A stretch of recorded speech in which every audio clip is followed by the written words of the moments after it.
Oh, I think we're there. Let me click the button. Let me click the button. We're almost live. One day. There we go. Hello, hello, hello. How are we all doing? I'm ready for this Grand Prix. I'm actually really hyped. I think it's going to be not too tricky for the win. I don't think there's going to be super competitive for that. But outside of that, there's quite a lot of storylines I'm very much looking forward to delving into and talking about a little bit more. How are we all doing? Can see Sarah in the chat already. Hello, Mr. Car Guy 112. Good morning. Afternoon for me, but I'll allow it. Probably in a different time zone.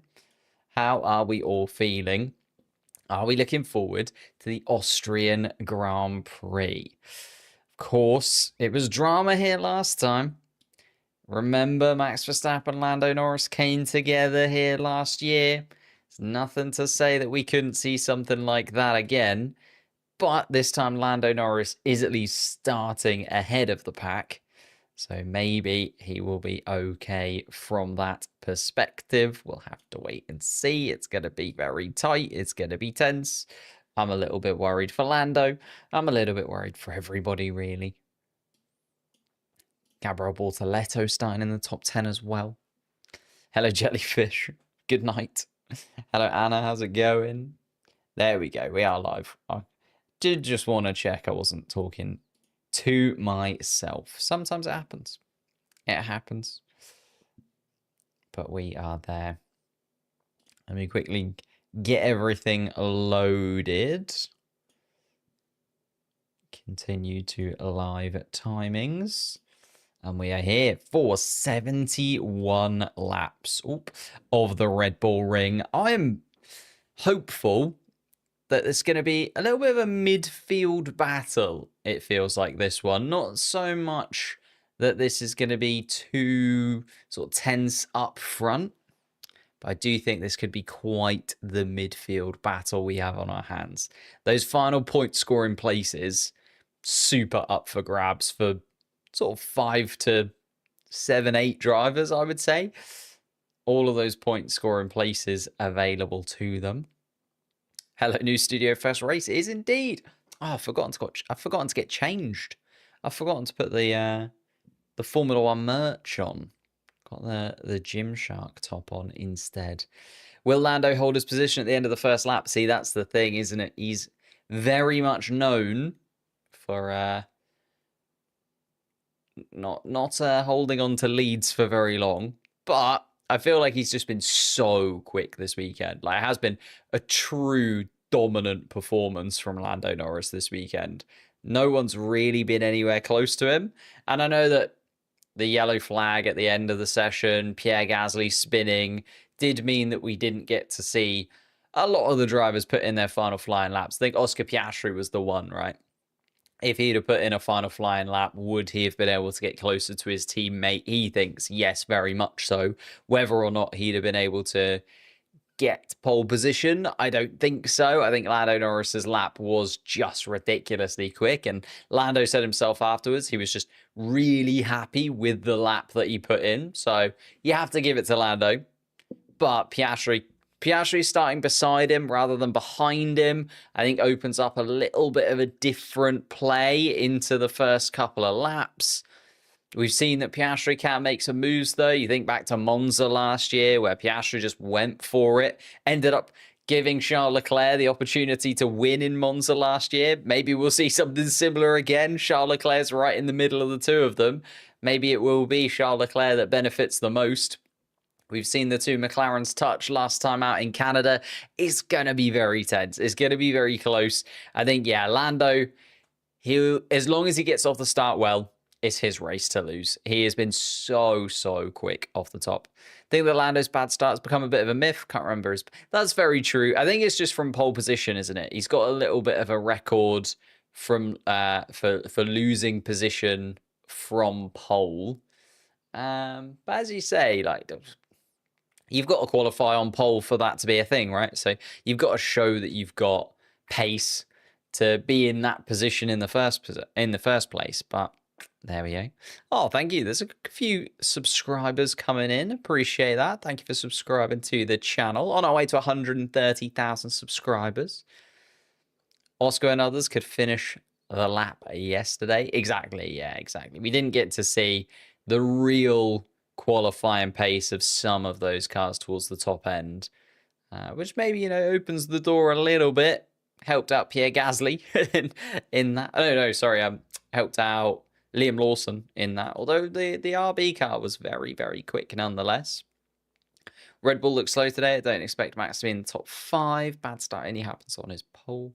It's very true. Let's have a little look then at the qualifying positions and delve through those first and foremost, because Lando Norris starting from pole position, that's the one, right? It's the interesting position to be.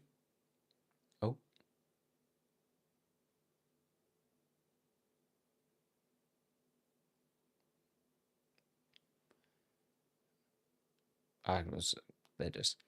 They're interviewing one of the Red Bull mechanics, I see. I was wondering who that was, but yeah, Lando Norris starting from pole position. Again, like, that's the thing, right? Starts from pole, got a little bit of a bad reputation from pole, but it's been so quick this weekend. I just can't see it being anyone else other than Lando Norris winning this Grand Prix. I think he's just been so incredibly dominant. And as we kind of saw yesterday, and as he slightly discussed, he sort of talked about it here and there, it's a track that suits him. It's a track that he likes. It's a track that he's got history with. It's a track that he's delivered on before. So there's nothing to say, and there's nothing in the history books to say that this track in particular should be a bad track for Lando. If anything, the opposite, right? This is exactly what he needed after a very disappointing Canadian Grand Prix last time out. Ferrari look themselves once again. I think this is the first time this season where Charles Leclerc has really looked like he could be in the mix for the victory.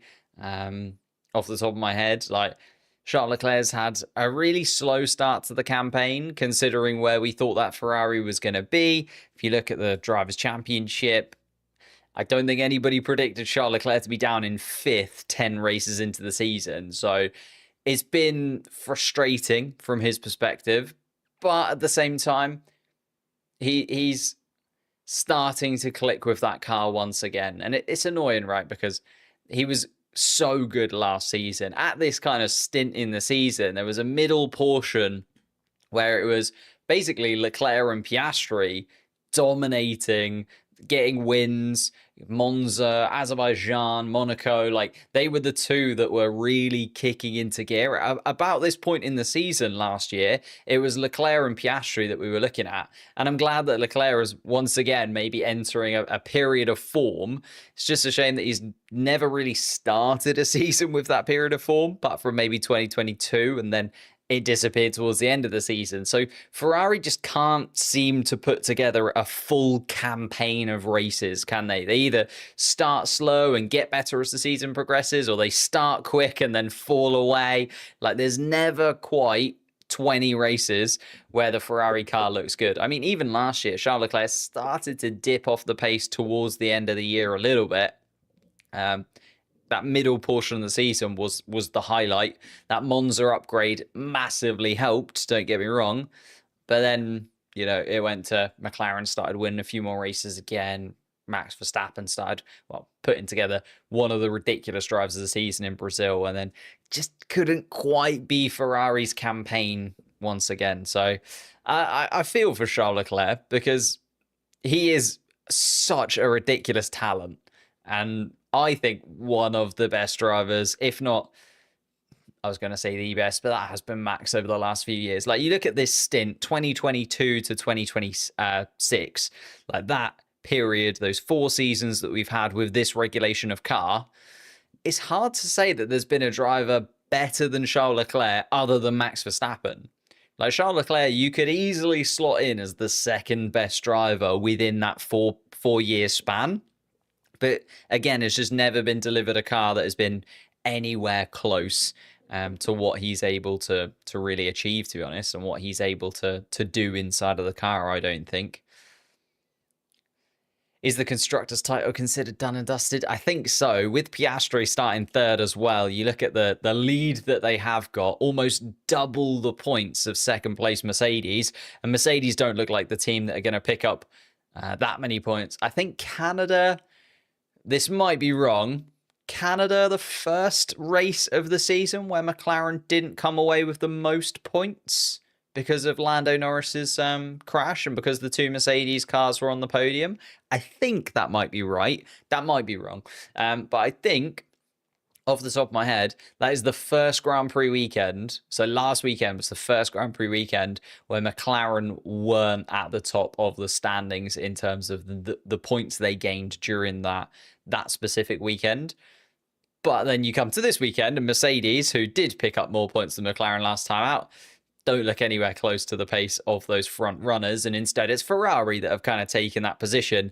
I think the thing that's going in Piastri's favour and also in McLaren's favour in terms of the standings is that even though they are sometimes not the fastest car, and I think the McLaren across the board has generally been the fastest car, don't get me wrong, but when it isn't, sometimes it's Max, sometimes it's Ferrari, sometimes it's Mercedes, and McLaren are never not at least the second fastest car, you know?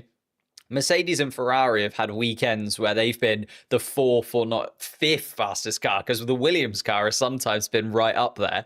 So the consistency of the McLaren car is what's put them so far ahead, light years ahead of the rest of the standings, in my opinion. I don't think it's necessarily that the McLaren car is that much quicker weekend to weekend, but when it is the quickest, it is ridiculously dominant. And maybe even with the upgrade that they've brought this weekend, they're going from a position where they are really quick to just absurdly quick. You know, we're looking at, could the second half of the season be like Max Verstappen style 2023, where Lando and Piastri just go out and win everything?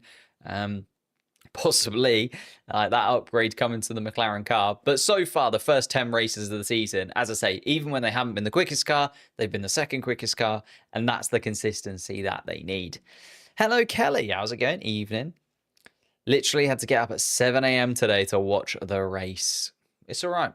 It will be a good one. I promise. I feel like Austria, for some reason, I always get good vibes when we're in Austria. I always get good vibes. I feel like there's always going to be a good race. Or if not, something interesting will happen. I might be wrong.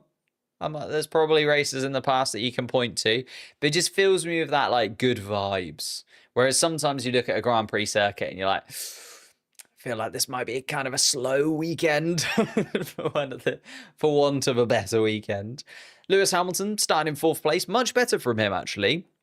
Considering he was still quite negative about his time at Ferrari, he's already starting to talk about 2026, and I think rightly so. He's starting to think about 2026 and beyond.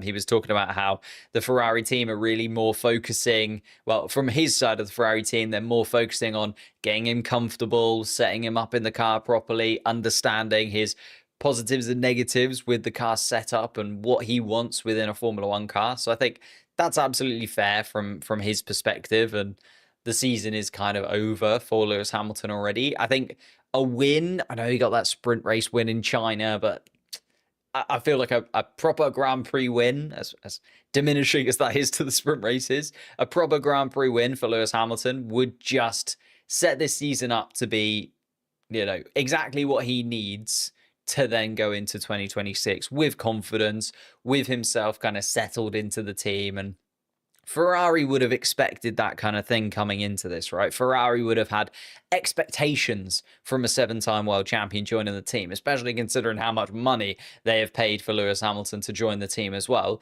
They would have had certain parameters that they were hoping would happen. Of course, you come into every season, you hope to win the championship. But outside of that, I think Ferrari will have expected to get, you know, a win or two here or there, or at least show those signs of life in Lewis Hamilton's drive. And I think actually finishing top four here, being in and amongst it, maybe, you know, holding on to Charles Leclerc a little bit. As Hamilton said himself, he is coming into a car that Charles Leclerc knows inside and out. Charles Leclerc's had it for a very long time. He's been there throughout this entire regulation cycle. Whereas actually, Hamilton is sort of relearning every single track whenever he goes there because the car that he's been so used to driving in the Mercedes, and that's sometimes a bit of a negative with staying at the same team for so long, is that you get so accustomed to that car.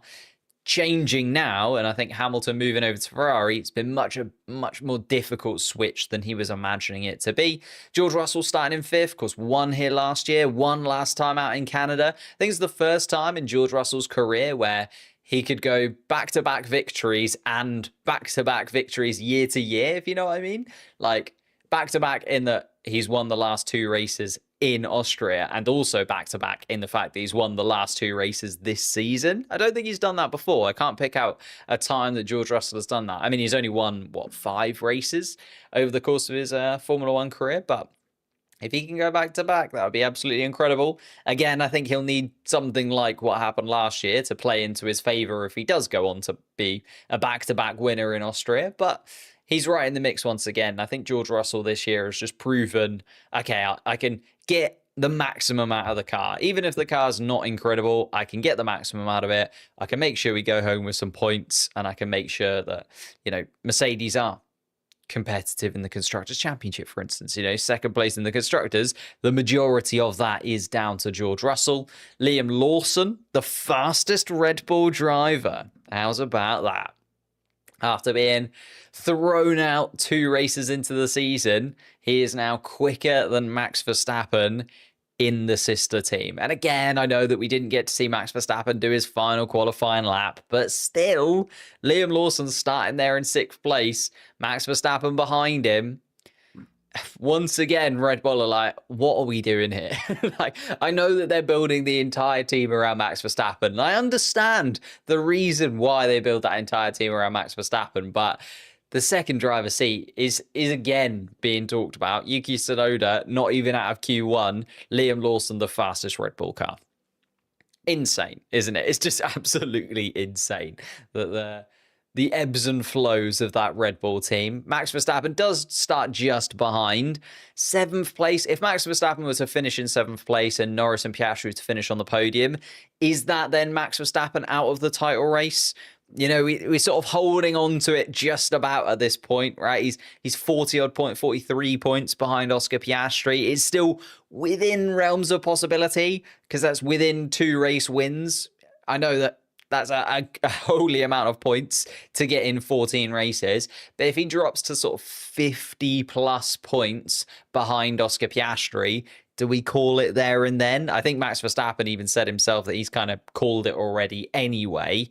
But do we as fans kind of call it then? And is it then actually just a 2-way title fight between Lando Norris and Oscar Piastri?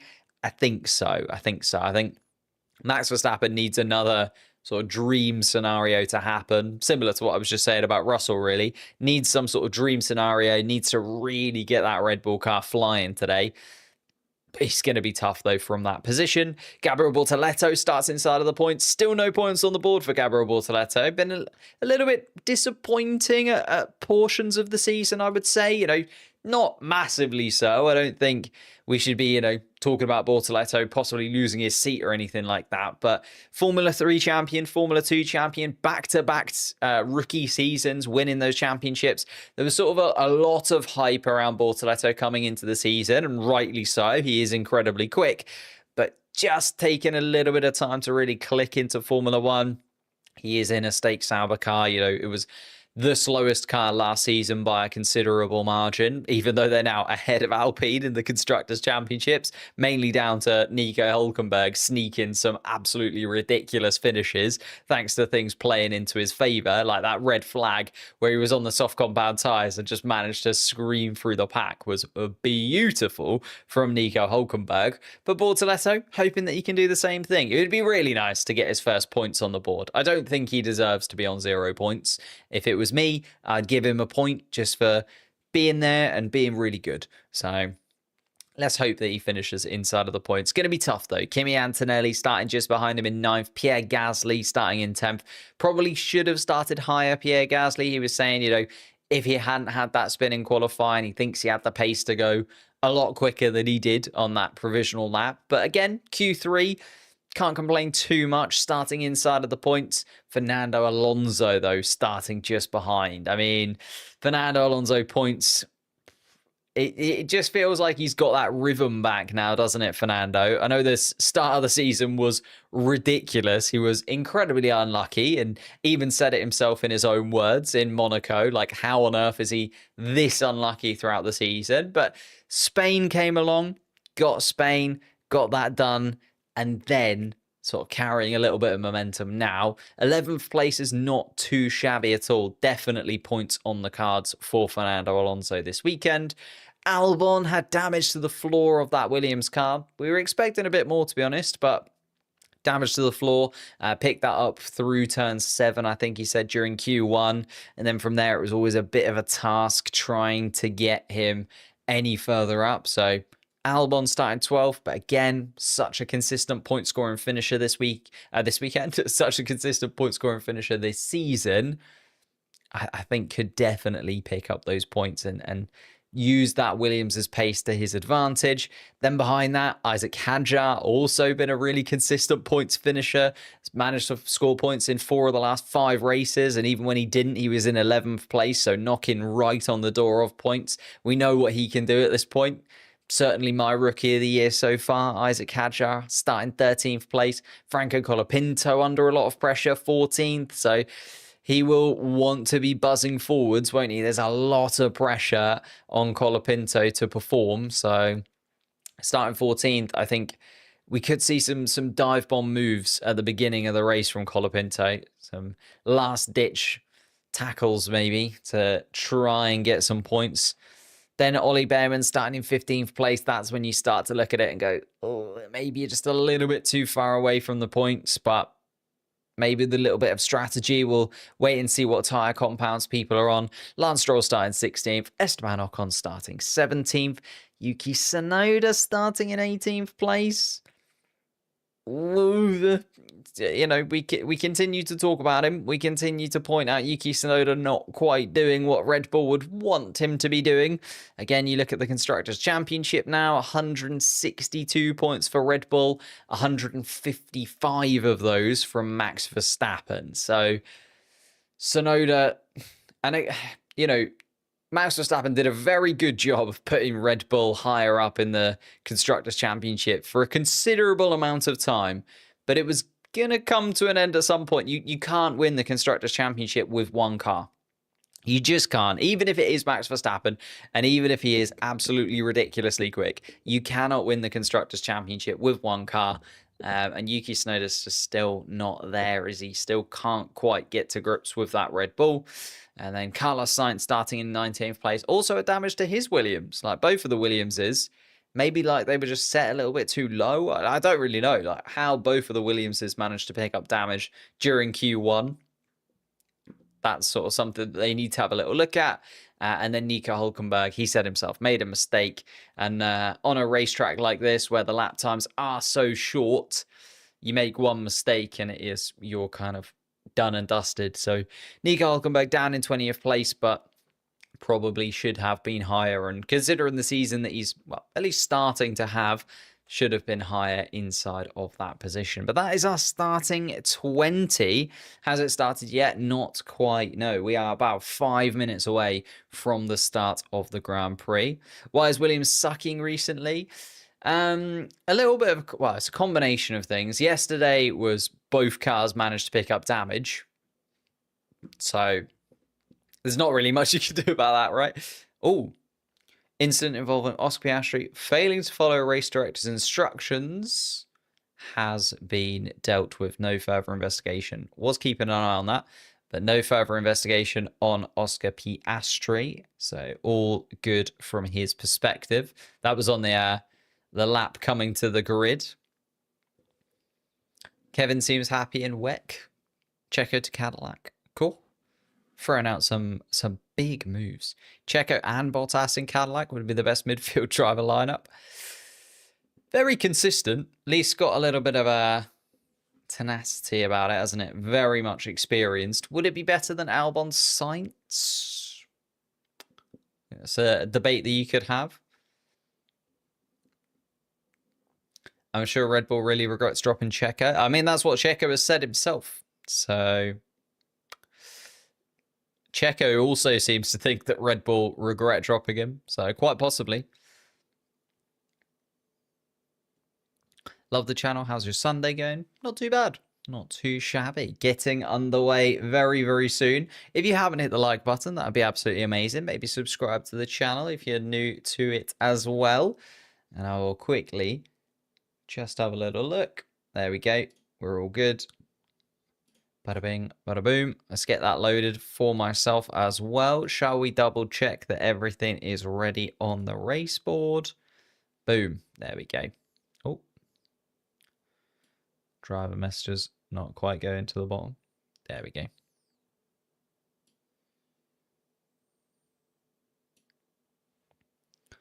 Here we go. Yeah, that incident.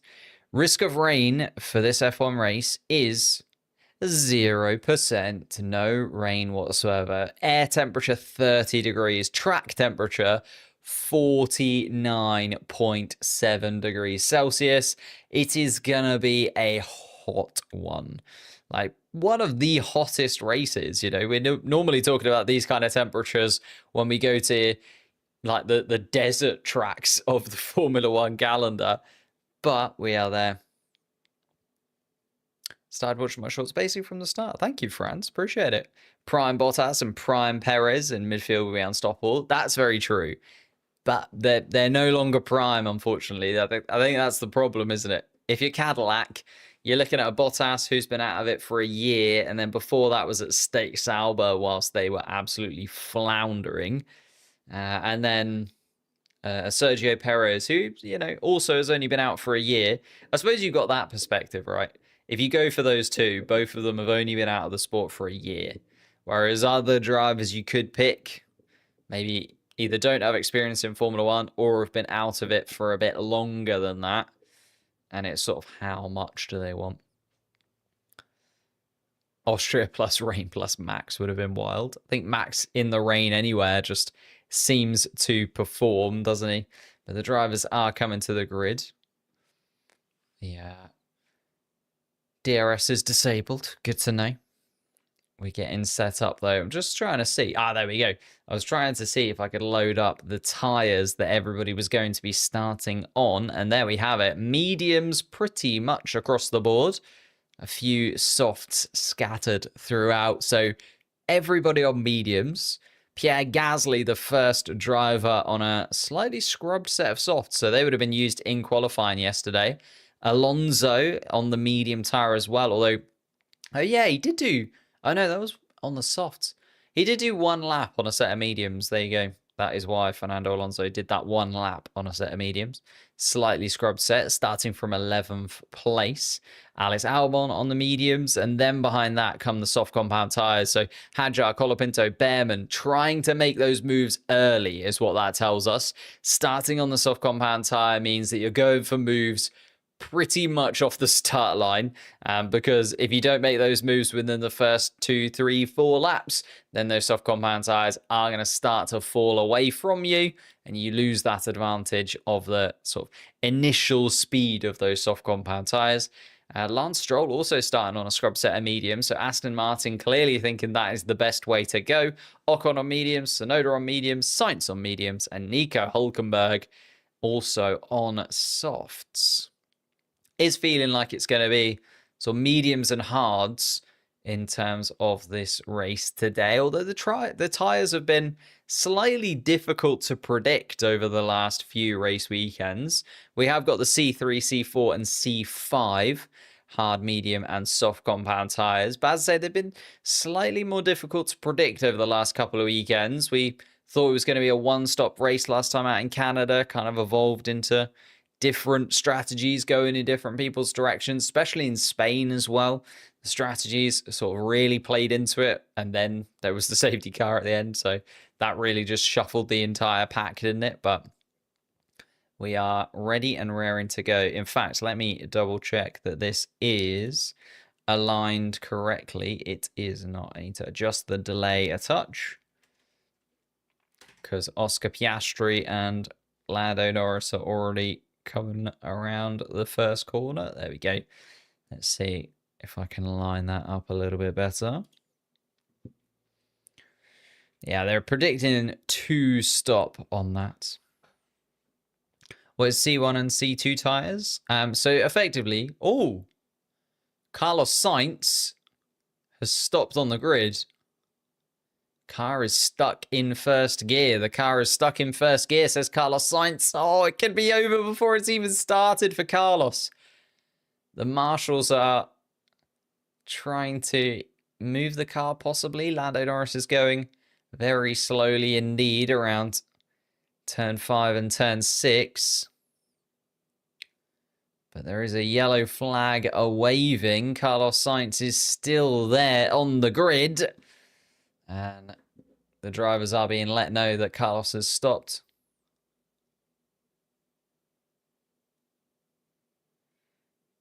Oh, no. His engineer doesn't sound overly positive. His engineer said he's checking what he can do. So Carlos Sainz with an issue, stuck in first gear.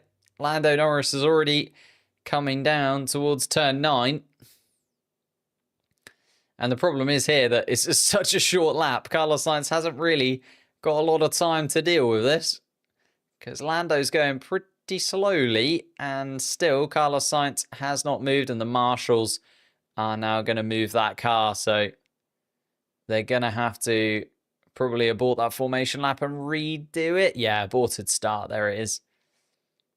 Aborted start because Carlos Sainz has come to a stop. The marshals now trying to move the car. Oh. And here we go. Carlos Sainz is away. Literally, as Lando Norris was about to go past where Carlos Sainz was, the marshals had to run out of the way, and Carlos Sainz has got that Williams started. He's back in, ladies and gentlemen. If you're a Carlos Sainz fan, he is moving. You can see it on the picture there, just going up towards turn 3. And they've already aborted the start, so they will at least do the formation lap again, I would imagine. You're not going to let 19 of the drivers sit completely still whilst Carlos Sainz does a lap of the grid, because those tyres will just be incredibly cold on those cars. So grid procedure is going to reset once again, and you can see the mechanics coming out onto the grid. But Carlos is indeed back in the race. But we are not underway yet. We are going to only have 70 laps then of the Austrian Grand Prix, because they are likely going to have to do a formation lap once more. And Carlos Sainz pulling into the pit lane, so is at least running, but they might have to check that that car. In the pit lane, please. I feel that the car is still braking so slow in. Yeah, Carlos not having a fun time inside of that Ferrari at all. The mechanics in the pit lane just getting away. And Carlos Sainz, oh,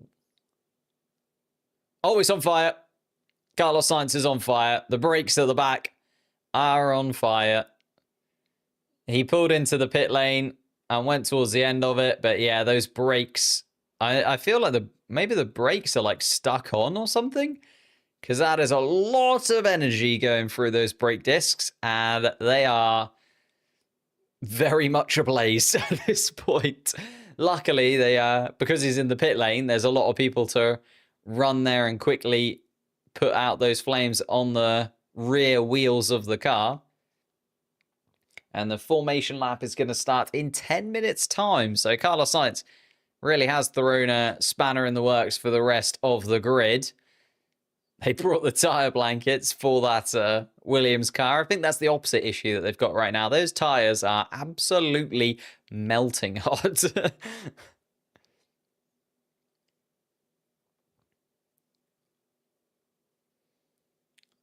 Sprinted all the way down to get to Carlos Sainz's car. I think that's going to be the end of Carlos Sainz's race, if I'm honest. I can't imagine them getting that going again. It was a pretty hefty blaze at the back of the car that they had to put out. He is now fine.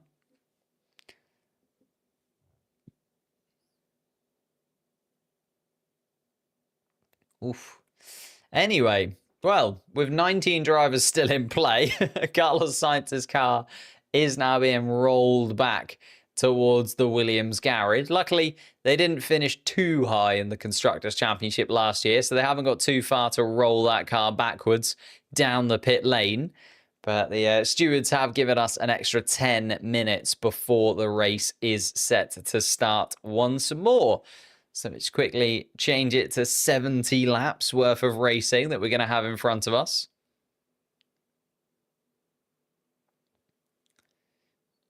I mean, there's still a lot of smoke coming from the back of that Williams car. I figured it would be all done and dusted now because they've got the fire extinguishers out and fire extinguishers are still going into the rear end of that Williams car. No idea what is going on there. I mean, it is incredibly hot out there in Austria. Track temperature is now above 50 degrees Celsius. So maybe that is just helping almost for the flame to continue to blaze. And that is Carlos Sainz's race over before it began. We are 8 minutes away then from the start of the Austrian Grand Prix. Thank you for all the new subscribers rolling in there. Appreciate that. If you are new, hit that subscribe button. Very much appreciated. But Carlos is now out. Yeah, game over. Jump out. Carlos Sainz has been given the... there's no way that this is going to happen today, unfortunately, Carlos. James Vowles, head in hands. 19 drivers still in play. I mean, Carlos Sainz did only qualify back in 19th place, so unlikely that he was really going to be in the mix for much today. But that Williams car's quick, and it would have been nice to see what Carlos Sainz could do on a track where overtaking is possible, of course. Would he have been able to get that Williams car higher up the standings, really battle with Yuki Tsunoda or Esteban Ocon ahead? But won't get the chance to see that, unfortunately. So initially on the grid, Carlos Sainz was saying that the car was stuck in first gear. So there was some kind of issue with the gearing system of the car, or possibly the steering wheel not connecting how it should and enabling him to change the settings as it normally should. Then once we kind of got going, feels like the rear brakes were actually possibly the issue. Carlos Sainz going around that formation lap saying that he felt like the brakes were just stuck on throughout the entirety of it. Then when he peeled into the pit lane, came to a stop, and a pretty sort of hesitant stop at the end of the pit lane before both rear tyres then caught ablaze. So the driver's now being let know. You can see Isaac Hadjar there being told Sainz will not rejoin. He retires. So that is Carlos done and dusted. So sad for Carlos. Have a claim of most unlucky driver of the season over Alonso now. Yeah, Carlos has been pretty unlucky too. Basically, if you're Spanish, just don't buy a lottery ticket. If you're a Formula One driver and you're Spanish. And the Carlos Sainz fans still cheering him on. That's a lot of pictures of Carlos Sainz in Ferrari attire there, though. Someone want to tell them?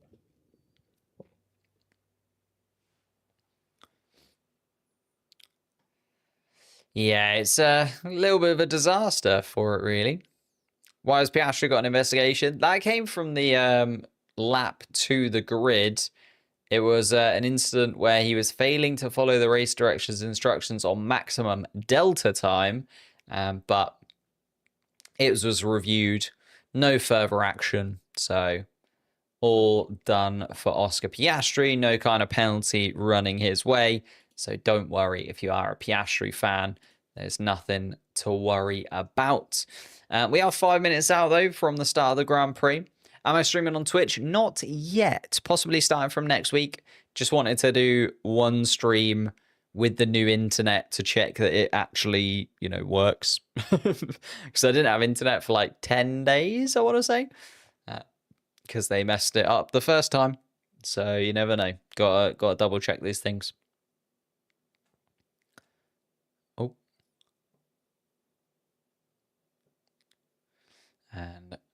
Fernando Alonso complaining about being sat on the grid. And that's the other thing. Yeah, Fernando making a good point there. The drivers have had to sit inside of the cockpit. They haven't been allowed to get out of the car. Just because the race start is aborted doesn't mean that they can hop out of the car once again. So all of those drivers have been sitting on the grid. You know, they are inches away from the track there. The track temperature is now soaring above 50 degrees Celsius, air temperature above 30. They've got a Formula One engine running behind them inside of the car. It's not a nice place to be, unfortunately, if you're a Formula One driver. And they've already now had 10 minutes inside of the car. Absolutely swelteringly hot. And George Russell making sure that the mechanics get the water that they need. There is a lot of sweat. They're professional athletes after all. So it's so weird to not have the track in the background. It will be in the background, don't worry. It's on the floor at the moment. It will come back sometime soon. Hopefully within the next week or so. I was going to try and get it up this morning, but just did not get the opportunity to do so. Spa is yet to come. It is indeed. Do I think Australian fans have it worse with the times? I mean, yeah. Well, there's a lot of European races in this middle portion of the season, right? Where for Europe, absolutely great. For everywhere else, it's a bit bad. But then there's other portions of the season, you know.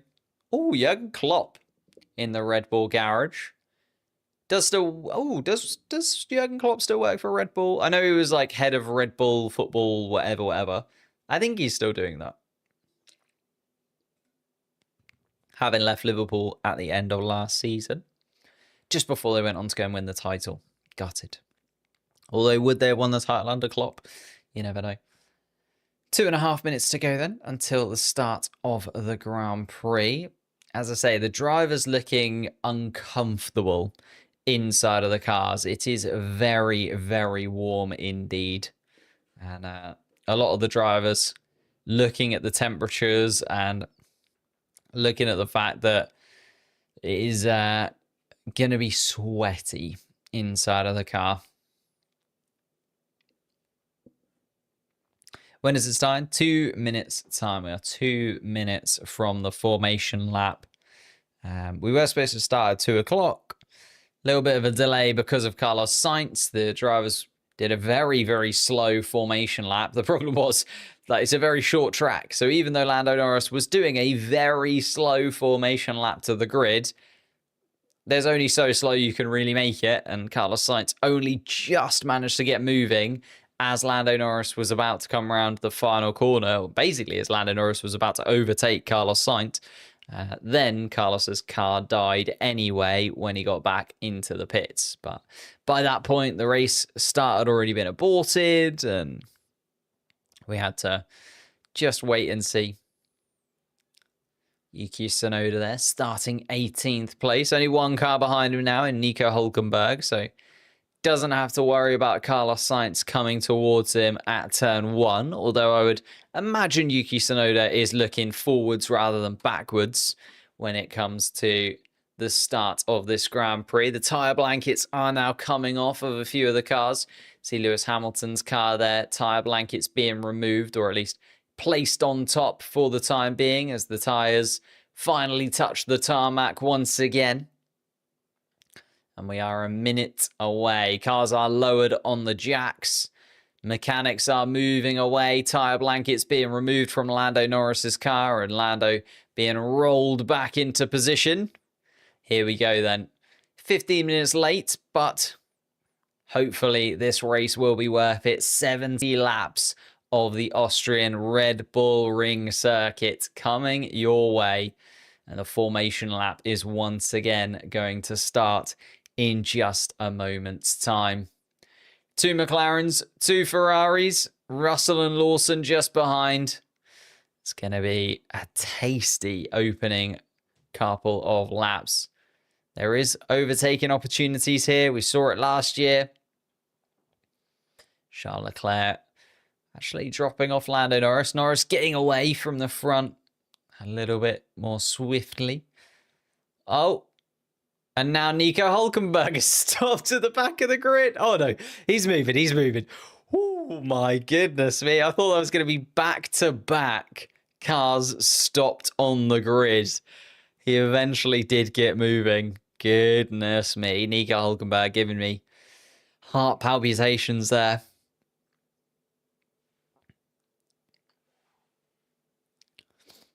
Formation lap then. Lando Norris just coming around towards turn 4. Of course, we saw a lovely little battle between Norris, Verstappen and Piastri through turn 4 last year in the sprint race. Lando Norris came out worst of it. And then similarly, in the race itself, Lando Norris came out worst of it once more. That into turn 3, though, with Max Verstappen. So Norris looking to get a little bit of gratification, a little bit of revenge maybe on the Austrian circuit, as he did not have the most fun weekend here last year, despite having pretty significant pace.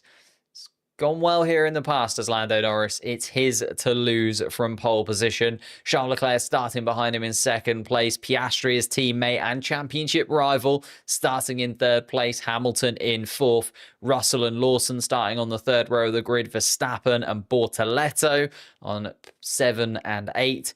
Antonelli and Gasly just starting inside of the points in 9th and 10th. We then have Alonso, Albon, Hadjar, Colapinto, Behrman, Stroll, Ocon, Tsunoda and Hülkenberg starting just outside of the points as well, with Carlos Sainz retired from the Grand Prix, which I'm sure will update once the Grand Prix actually gets underway. Carlos Sainz, an issue with his brakes in the pit lane. Here we are then. George Russell has taken his spot. Liam Lawson ahead of Max Verstappen. That will be a lovely, tasty little battle between the two Red Bull powered cars. See which one of those comes out on top. Russell, though, ahead of both of them, at least for now. I swear, if the McLarens crash, I'm going to crash out. Don't hold your breath. It's Oscar Piastri behind.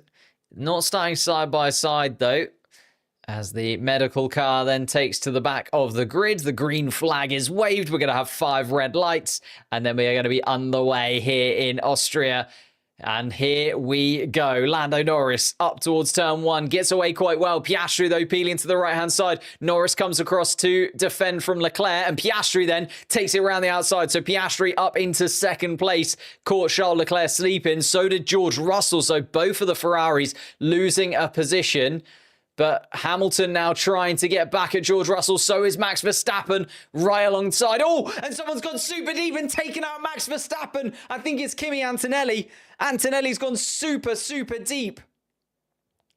He's locked up into turn 3 and spun Max Verstappen's car. So Antonelli and Verstappen still stationary at turn 3 as we continue on. Norris leads from Piastri. George Russell still side by side with Lewis Hamilton, the ex-Mercedes teammates. Hamilton trying to go around the outside and makes his stick. Hamilton with a brilliant move through the middle sector, and then the safety car is dropped.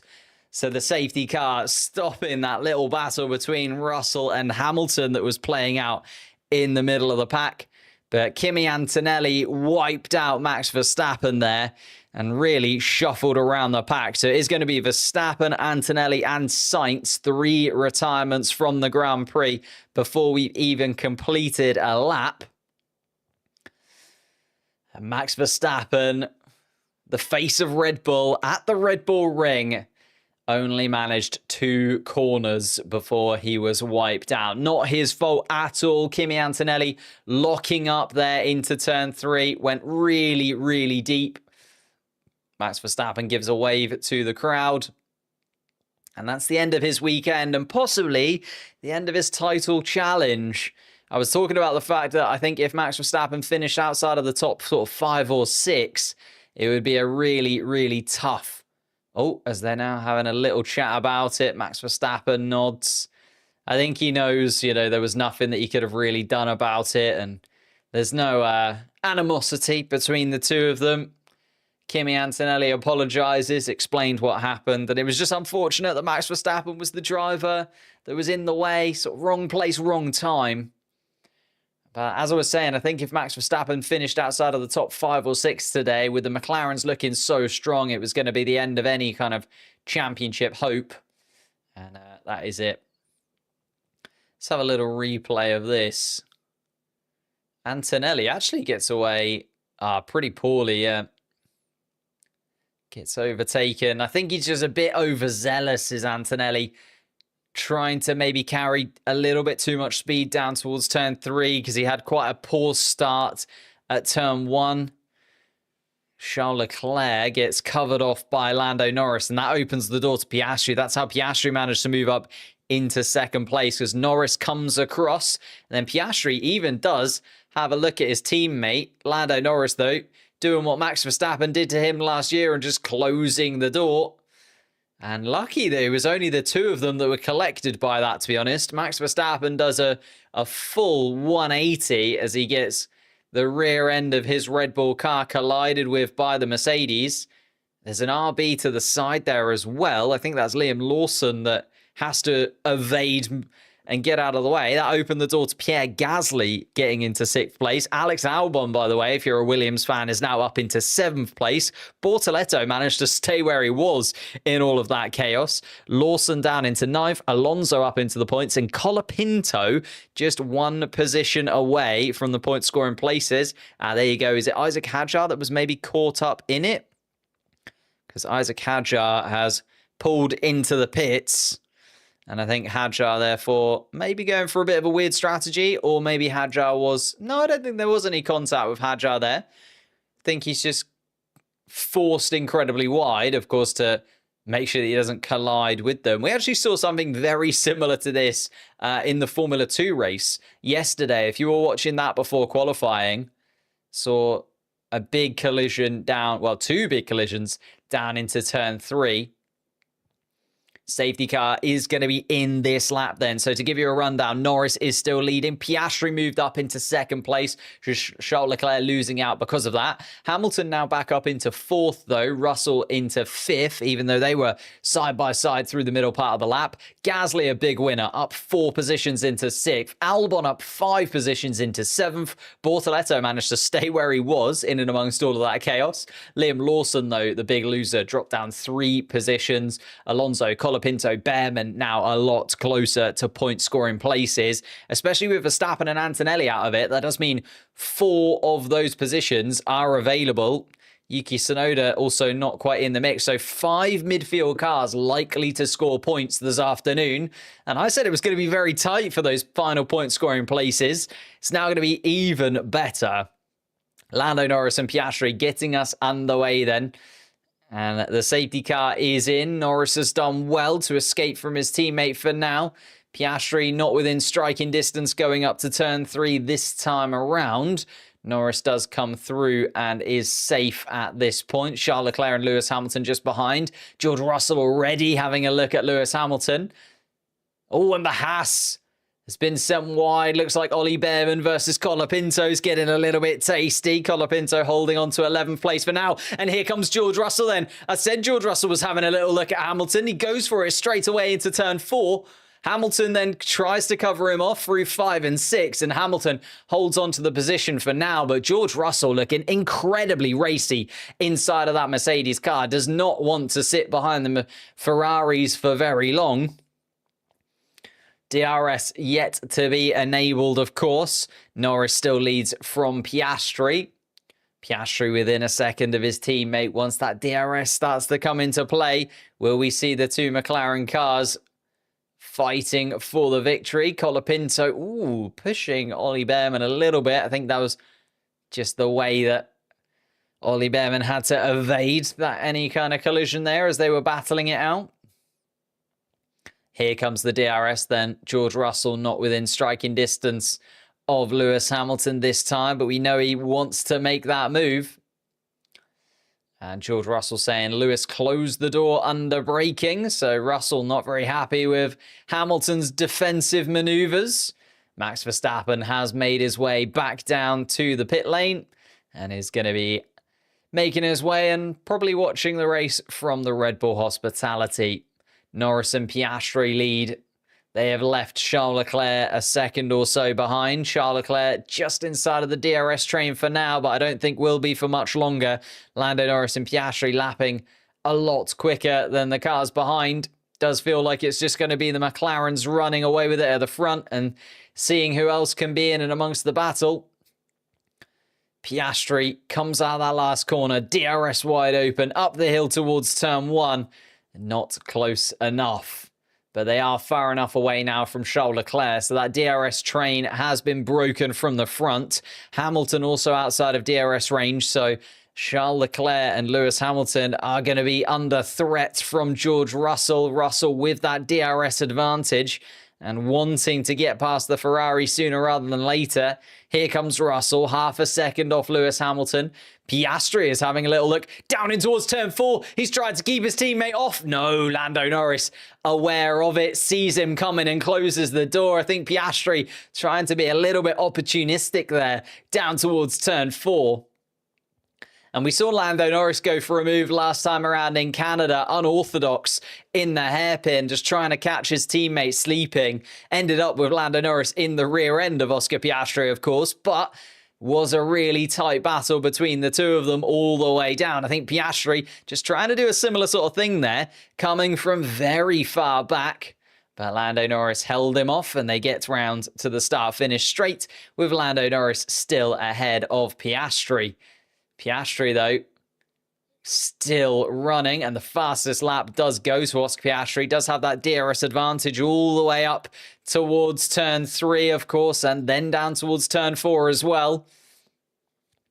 If you're going to make a move, he's got to make it quick. It feels like he's going for it early. Lando Norris pulling away. Doesn't want to be in that dirty air as Oscar Piastri, but knows that he can't pull the same trick twice. Piastri on the radio. And Piastri has been told, your call on the racing situation. So, I mean, that's pretty good from the McLaren team. Letting the two drivers race. Can't really give them anything else from that. Turn 3 incident involving Colapinto and Behrman noted. I don't think there was too much into that. And Behrman has managed to get past Colapinto in the lap since anyway. Just talking about those midfield cars behind this front race, because I think Piastri is going to slot in behind Norris for a moment now. Gasly up into 6th place. That would be a phenomenal return in terms of points for Pierre Gasly if he can get that sorted. Albon in 7th place just always manages to find himself inside of the point scoring places, doesn't he, Alex Albon? Just absolutely ridiculous, the start to the season that the Thai driver inside of the Williams car has been able to have. Gabriel Bortoleto still running inside of the points in his first Q3 appearance. 8th place, 4 points there for him. Would be wonderful to start his Formula One career. So, well, kick off his Formula One point scoring career at least. Liam Lawson a little bit frustrated in 9th, I'd imagine, but still inside of the points. And we've been talking about how he needs to get some points on Isaac Hadjar, who has looked phenomenal. And then Fernando Alonso, the wily old fox he is, has managed to sneak up into 10th place as well.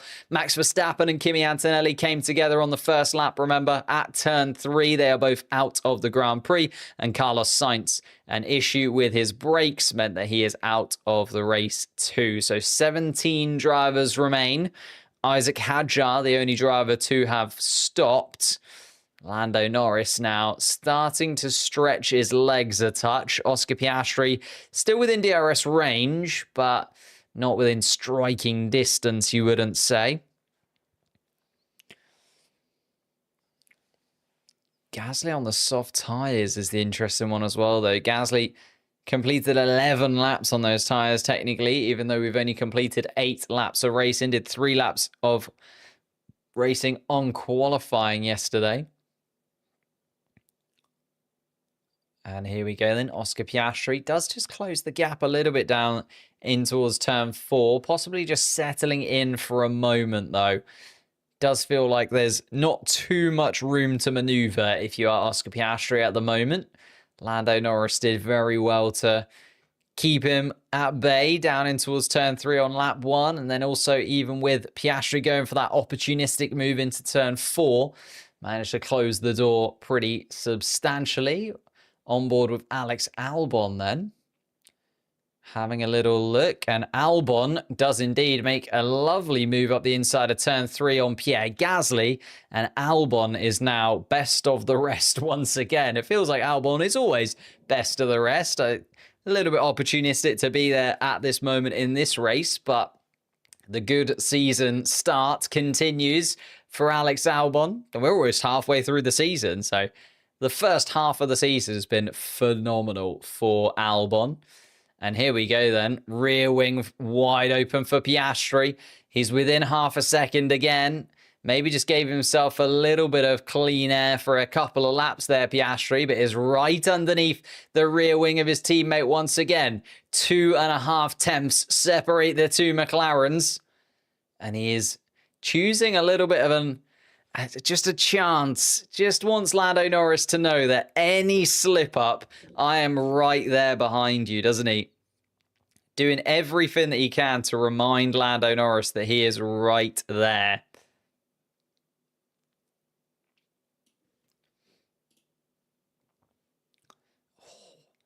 Pressure is building. Half a second between them as they come across the line, and Piastri is super tight. Lando Norris goes a little bit deep through turn 1. This could be it then. Oscar Piastri tries to pull to the right-hand side of the track. Lando Norris tries to cover him off, but Piastri's just got the speed, and Piastri, he's there. He's up into first place. Lando Norris then tries to come back at him towards turn 4. Norris will get the DRS, and Norris had the tighter line through turn 4 as well. I don't know if Piastri's going to be able to hold on, has to yield, and Lando Norris moves, but then Piastri has the inside line going into turn 5. Not quite. He's going back at him though, turn 6 maybe. Lando Norris runs a little bit wide, but Piastri tried it once more, and Lando Norris was able to just about rescue that through turn 3. I think if Piastri had just gone a little bit tighter through turn 3, he'd have got that move done. But Lando Norris continues to lead. This is going to be a real back and forth between the two papaya cars. Oscar Piastri, DRS open again as they come across the start-finish line. The thing is, in the Constructors' Championship, they're so far ahead that it's might as well let them race from McLaren's perspective, because the Constructors' Championship is effectively won. And you're not going to convince either of these two to play the team game today, I don't think. Lando Norris done a little bit better there. Ollie Behrman has come into the pits as well. Started on the soft compound tyre. Managed to get up towards the points. Was running ahead of Franco Colapinto. But still looking at this battle between Lando and Oscar. Oscar still waiting and watching. I think just knows that he can't go for a move every single lap.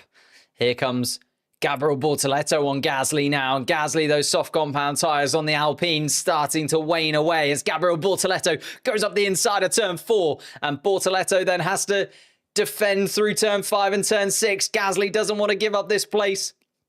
The Brazilian beautifully through turn 6. And puts the Alpine behind him for the second half of the lap. And Bortoleto up into 7th place. Here comes Piastri then.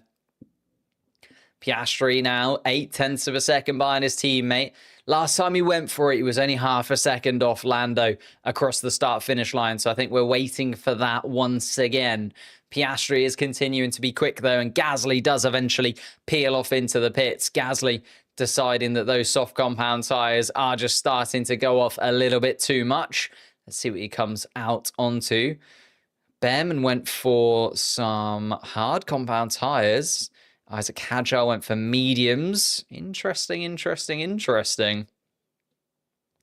Nico Hulkenberg has also come into the pits to get rid of those tyres on the Stake Sauber car. And I think starting on the soft compound tyres was maybe a bit too much of a gamble for some of those drivers. They don't seem to be working too well, as Ocon has now dispatched Franco Colapinto as well. And Colapinto starting to fall back down to 11th place once more. Still going to be a little while until these medium tyre runners come in though.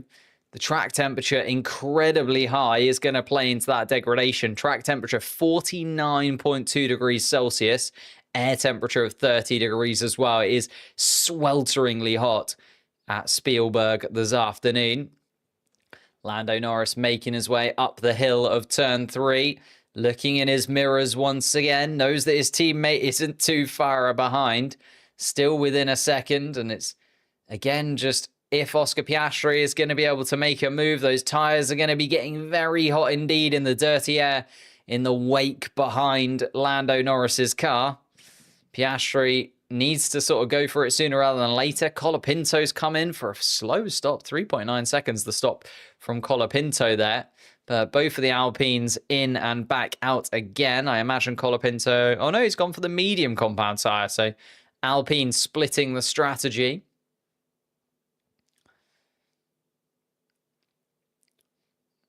And that's not being investigated any further. Not really sure why they're playing that. Ollie Behrman versus Pierre Gasly is playing out as we see at the moment. Oh, and here we go. Piastri right underneath the rear wing of Lando Norris. Could have made a move down in towards turn 1, but decides against it. He's waiting. He's got the DRS. He's millimeters behind Lando Norris as they come across the start-finish line. Don't know whether Lando Norris had a little bit of a poor turn 10. Piastri then thinks about it down towards turn 3. No, I think he's going to go for it into turn 4 instead. Downhill towards 4 they come. Oscar Piastri with the DRS wide open. Lando Norris, rear wing mirrors in his full of a McLaren car, and Piastri not this time around. It was a good line from Lando Norris, I think, that just kept Oscar Piastri at bay there. But Piastri was almost hesitant in towards turn 1. I think if he does go for the move into turn 1, then Lando Norris obviously has the DRS down towards 4, and he knows that it's then a really tricky battle between the two of them. So I think Piastri a little bit hesitant there, which is not something that we normally see from the young Australian. Coming across the line once again to start lap 16 of this Grand Prix. Norris from Piastri still. Leclerc and Hamilton have been left in the dust. Leclerc and Hamilton basically all by themselves. George Russell also has fallen adrift of Hamilton. Unfortunately, wasn't able to continue that battle as the race continued. And then we have a big gap to Bortoleto as well. Is currently running in 6th place, Gabriel Bortoleto, as Alex Albon has now pitted. Isaac Hadjar now at the front of that pack, although pitted a lot before the rest. Oh, and Albon is into the pits again. Albon into the pits again. I think there might be a problem with the Williams car. Both Williamses could find themselves out here because Albon pitted, switched tyres, and is now in again. So Albon now all the way at the back of the pack. Was running best of the rest, and maybe I jinxed him saying that it was... Oh, and that's why Lando Norris went really wide at turn 10, and that's what nearly gave Oscar Piastri the opportunity at turn 1. I think Oscar Piastri deciding against it, though. And there is Alex Albon retiring from the race. So Albon was running in 6th position, was best of the rest once again, as he seems to find himself a lot at the start of this season. But the Williams car, something wrong inside of that Williams this weekend. Both of them now out of the race with mechanical faults. And that's something that they'll definitely want to look at before the Silverstone Grand Prix. Home Grand Prix for the team, of course. Sort of a home Grand Prix for Alex Albon as well, although he races under the Thai flag. Lando Norris on the radio. Opportunity, make turn 6 apex. Lando Norris is being told. Makes it more difficult for the other car. So Lando Norris basically being told on the radio to absolutely nail turn 6. And if he can do that, then he's able to keep Oscar Piastri at arm's distance. Piastri's tyres are surely going to be screaming from this, though. Continually battling. Yuki Tsunoda is making a move. And has he get himself up into 10th place? Oh, my goodness me. A little bit of wheel banging between Yuki Tsunoda. Oh, and a bit of damage possibly to the Red Bull car. Tsunoda versus Stroll. Tsunoda is now running in 10th and in the points, but that is going to be investigated by the stewards, as we can see pop up there. Stroll and Tsunoda now on the investigation sheet as well. Collision has been noted. Lando Norris versus Piastri still playing. George Russell is going to box for George Russell in all of this then. So the Mercedes car is coming in. And the top 5 is playing out pretty much as we expected, really. It was whether or not Russell could properly get in the mix with the Ferraris. Doesn't feel like it. Hamilton's still not nearly the pace of Charles Leclerc. Leclerc still dominant inside of that Ferrari team, as you'd kind of expect it to be. Leclerc, though, 5.5 seconds off of these two. It is going to be a 70-lap sprint between these two, it feels like. Neither of them letting up any inch. And even with the tyres that are going to be absolutely screaming at them, the pace of this McLaren car is just so much better than the rest. And I was worried about this, like from a neutral perspective, I guess, that now McLaren have brought another upgrade to this car. Have they gone from sort of clearly the fastest to now just obscenely faster than the rest?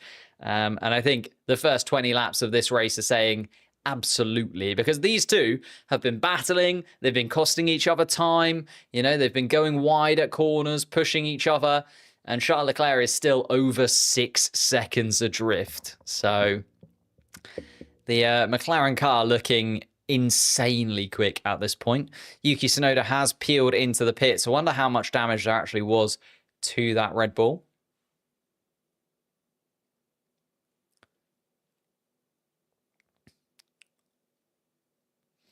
Lando Norris being told on the radio, we are happy to pit. I suppose they've got a nice little gap. Where's that gap got them? So yeah, if they were to pit, they'd come out behind Fernando Alonso. Is that a nice little gap? I guess because Alonso, Ocon, Stroll, they're all going to be pitting fairly soon anyway. So he wouldn't have to worry about the likes of Hadjar or anyone like that. So I can understand why Lando Norris is being given that information.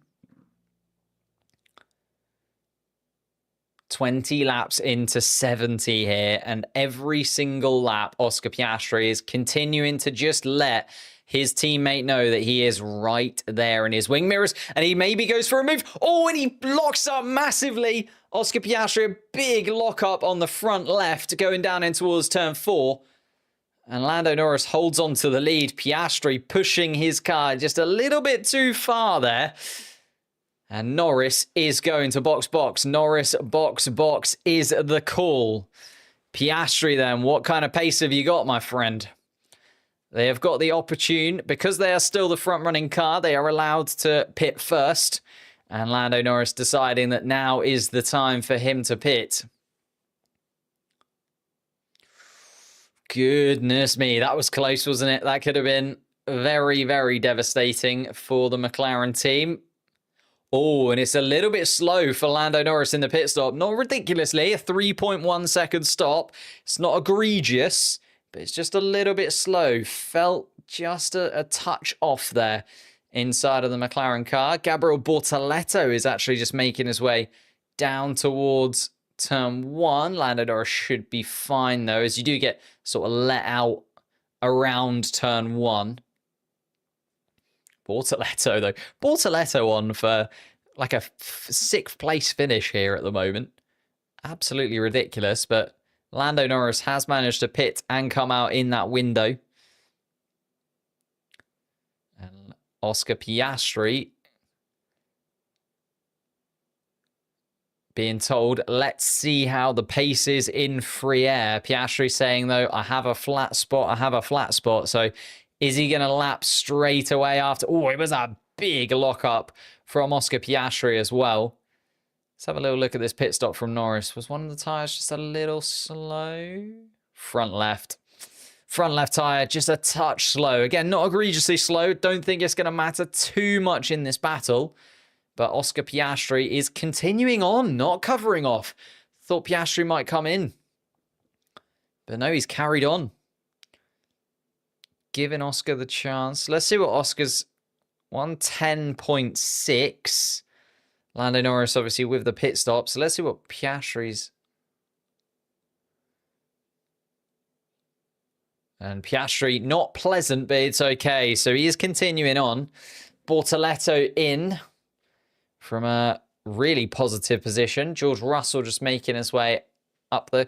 And Nico Hülkenberg, his teammate, is just going up the inside of Ollie Behrman as Bortoleto then comes out in between them. So Bortoleto and Hülkenberg now sandwiching Ollie Behrman in this. Ollie Behrman's just woken up. Hülkenberg and Behrman have both stopped, though. So Gabriel Bortoleto losing out a little bit there. He's going to have fresher tyres, but is behind two cars that have already pitted. So that's not an amazing stop for Gabriel Bortoleto at all there, really. Just looking at those other cars. So Lawson, Alonso and Stroll, the cars yet to have stopped. Alonso and Stroll were always going to go a bit longer, hence starting on the slightly scrubbed set of mediums. Piastri, Leclerc, Hamilton, the other three yet to have stopped. And Lando Norris did decide on the hard compound tyre. Let's have a look at Lando Norris's pace. Lando Norris nearly a second quicker than Piastri on that last lap. So seems silly.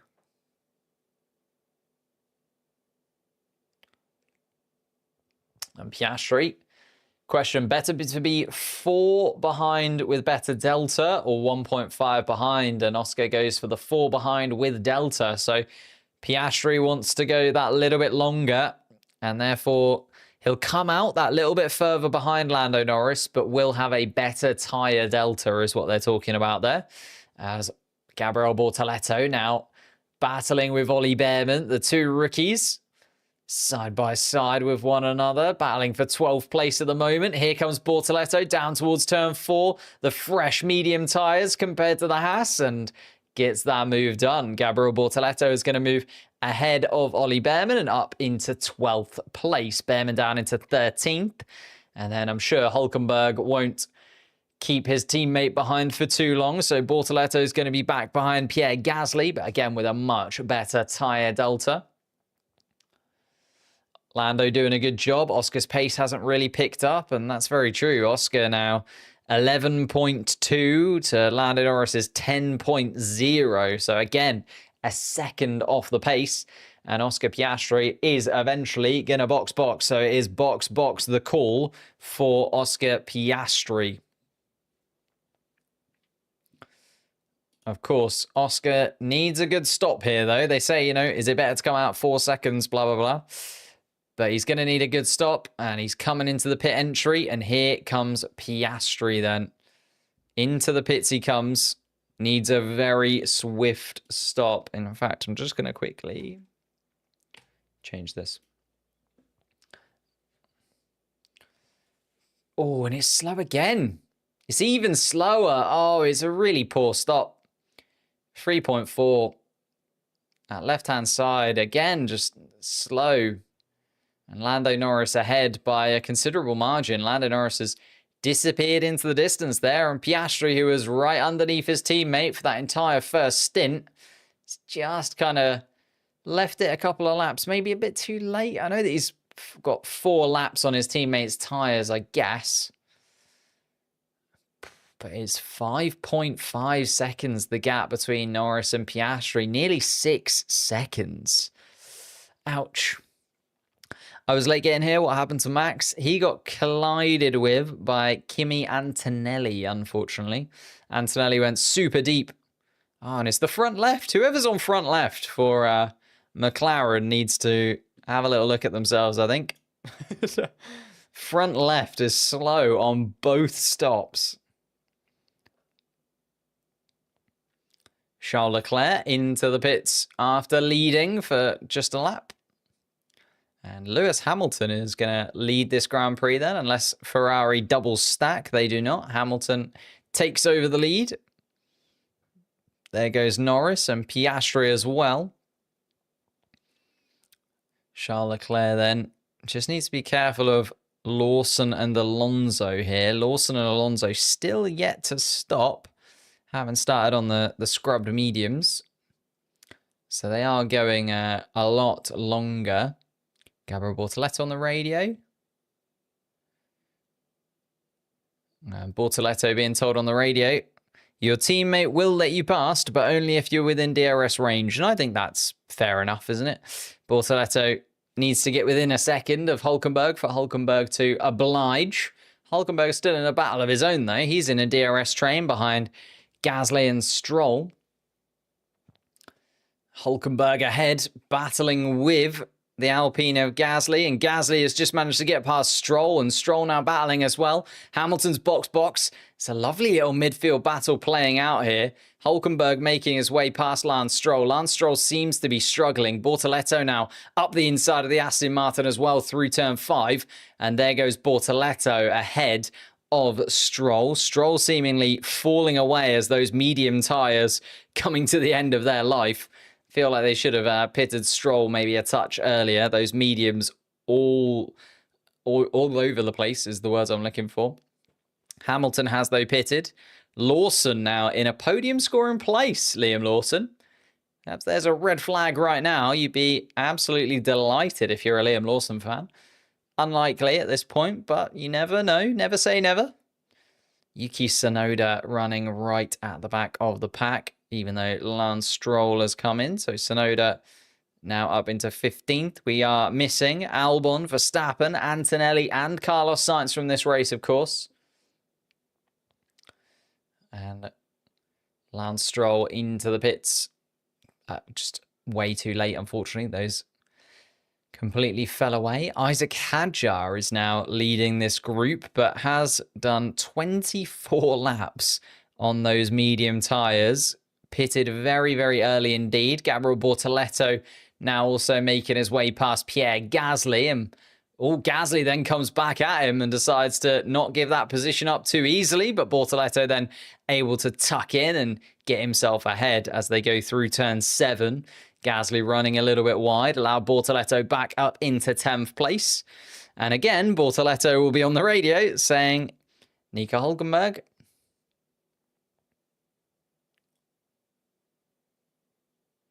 feedback from the pit wall.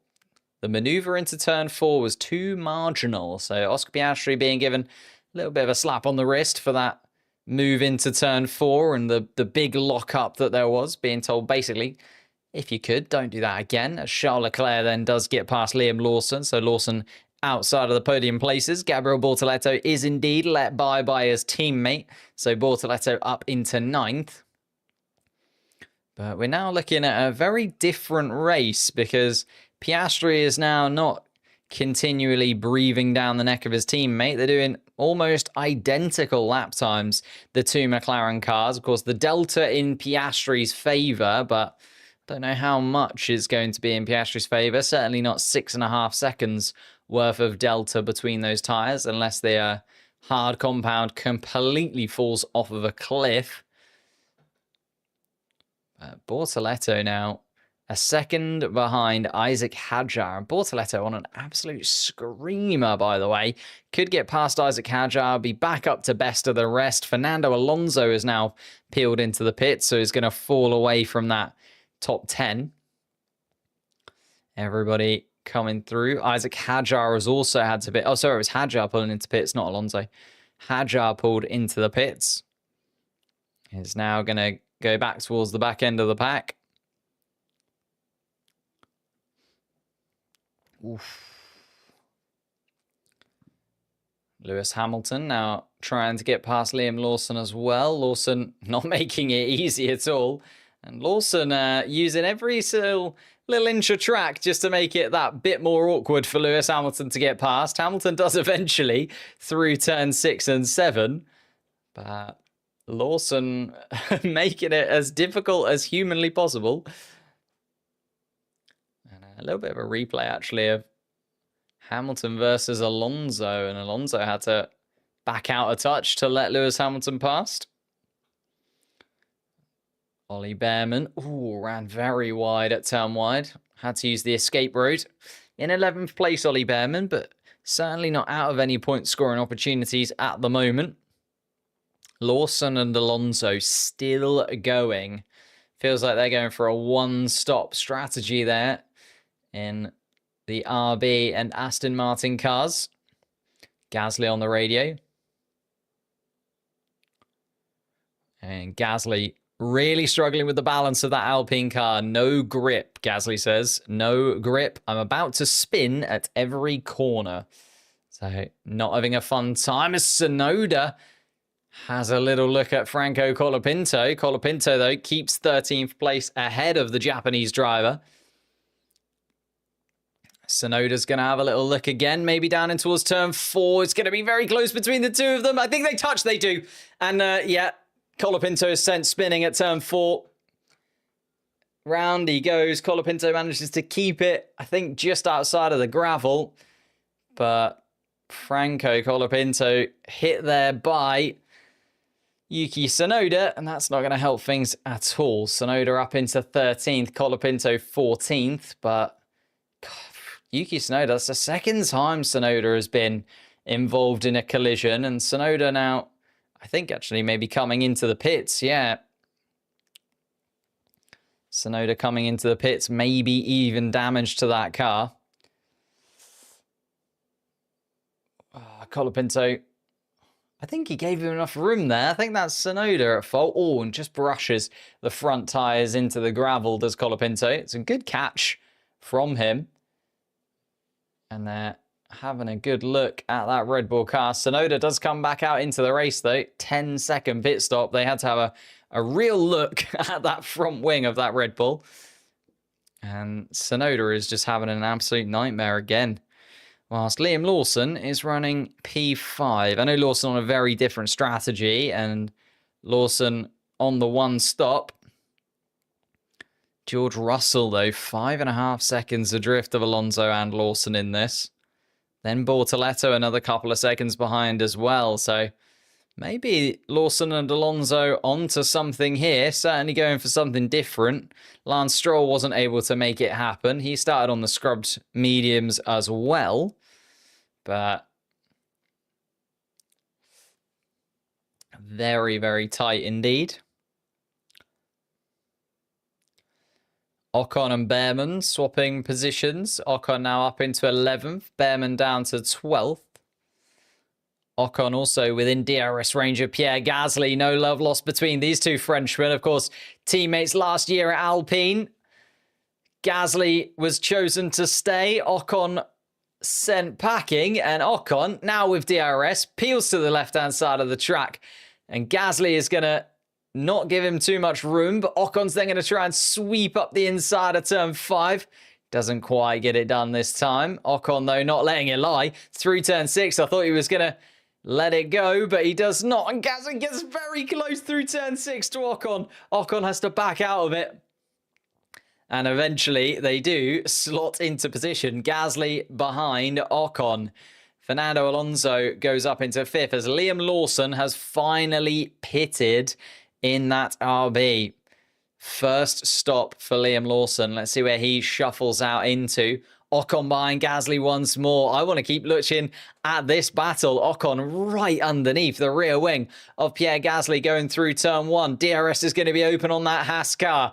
And again, if there's two drivers you want to see battling, it's these two. They didn't really get on when they were Alpine teammates. And Gasly is going to have to concede here. Ocon so much more pace down towards turn 3. And Ocon ahead of his ex-teammate. And he'll be looking at the Alpine in his rear wing mirror. He'll be looking at Alpine, bottom of the Constructors' Championship. And he will be elated inside of that Haas car. There we are. 10-second penalty given to Yuki Tsunoda for causing a collision. If I can show you that.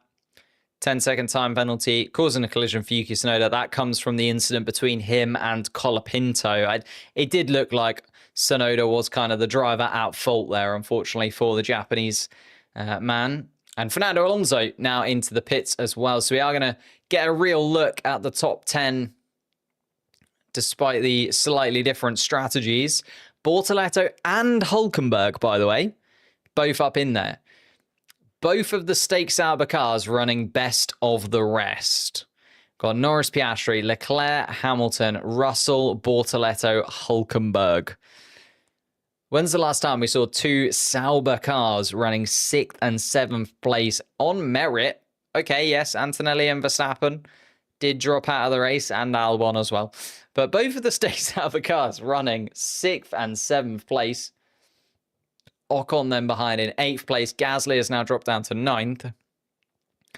And Gasly, I think, has slightly fresher tyres than Behrman, so should at least have that run in. Although Gasly is now under pressure from Behrman, so even with the slightly fresher tyres, I think that Alpine just struggling here as Oscar Piastri now sets the fastest lap of the race. Has kind of slowly creeped into that, Oscar Piastri. 0.4 of a second quicker than his teammate, still 5.5 seconds adrift. So as we reach the halfway point of this Austrian Grand Prix, the gap is still considerable between first and second place. Charles Leclerc on a completely different planet to the front two, though. 13.6 seconds the gap to third place behind. Hamilton then 3.5 seconds adrift. You look at that, Russell. I know that we said that the Mercedes car might struggle here, but we're halfway through the race, and Russell is 14 seconds behind the Ferraris. That is a damning indictment on where that Mercedes car is in these hotter temperatures. And Ollie Behrman's going to have a little go at Pierre Gasly then for 9th place. Behrman goes up the inside for turn 3. Ollie Behrman, though, still under pressure towards turn 4. The move isn't done yet. Gasly doesn't want to give it up, but does have to. Through turn 4 they go. And I think Gasly conceding from Ollie Behrman, and Behrman up into 9. So Stake Sauber have both cars in the top 10. Haas have both cars in the top 10. Has there been a race since Haas has existed where both Saubers and both Haases have been inside of the top 10? And Pierre Gasly saying, check if something is broken, please. Just no pace inside of that Alpine, and getting frustrated now because he's watching cars that are on older tyres. Behrman pitted before Gasly, but just having so much more pace, so much more grip, and disappearing ahead of him.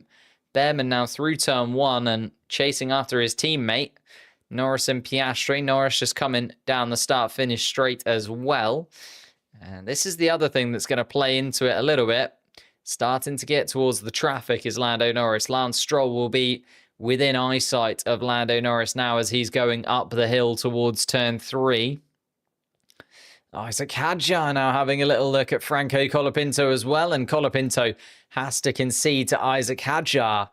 Hadjar we haven't seen too much of inside of that RB. It's been Liam Lawson who's been flying the heights of the RB car this weekend. We know it's competitive in that midfield pack, but Lawson really doing the business, and Lawson currently 11th, Hadjar in 13th now.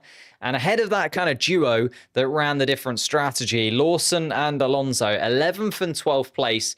They run the one-stop strategy. Alonso now on a slightly scrubbed set of hard compound tyres, Lawson on the hard compound tyre as well. I think they're going to try and go to the end on those. Going to be tricky though.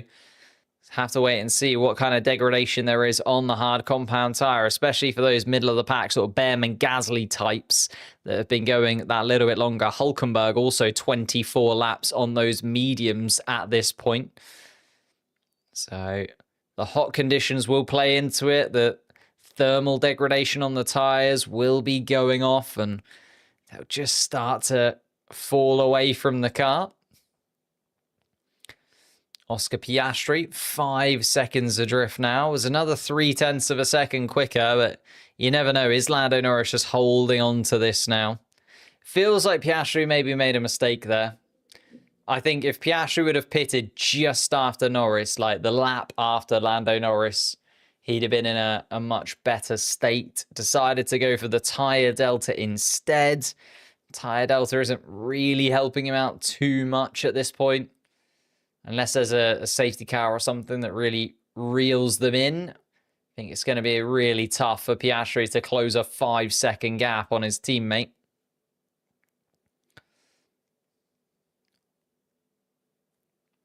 Not sure if Lando can go deep enough on hards to finish on softs. That's also, yeah, maybe a good point. Maybe Oscar just going a little bit longer. I don't know if he's got any soft compound tyres to go onto, though. Would he have burned through them in qualifying yesterday? I didn't have a little look before I started.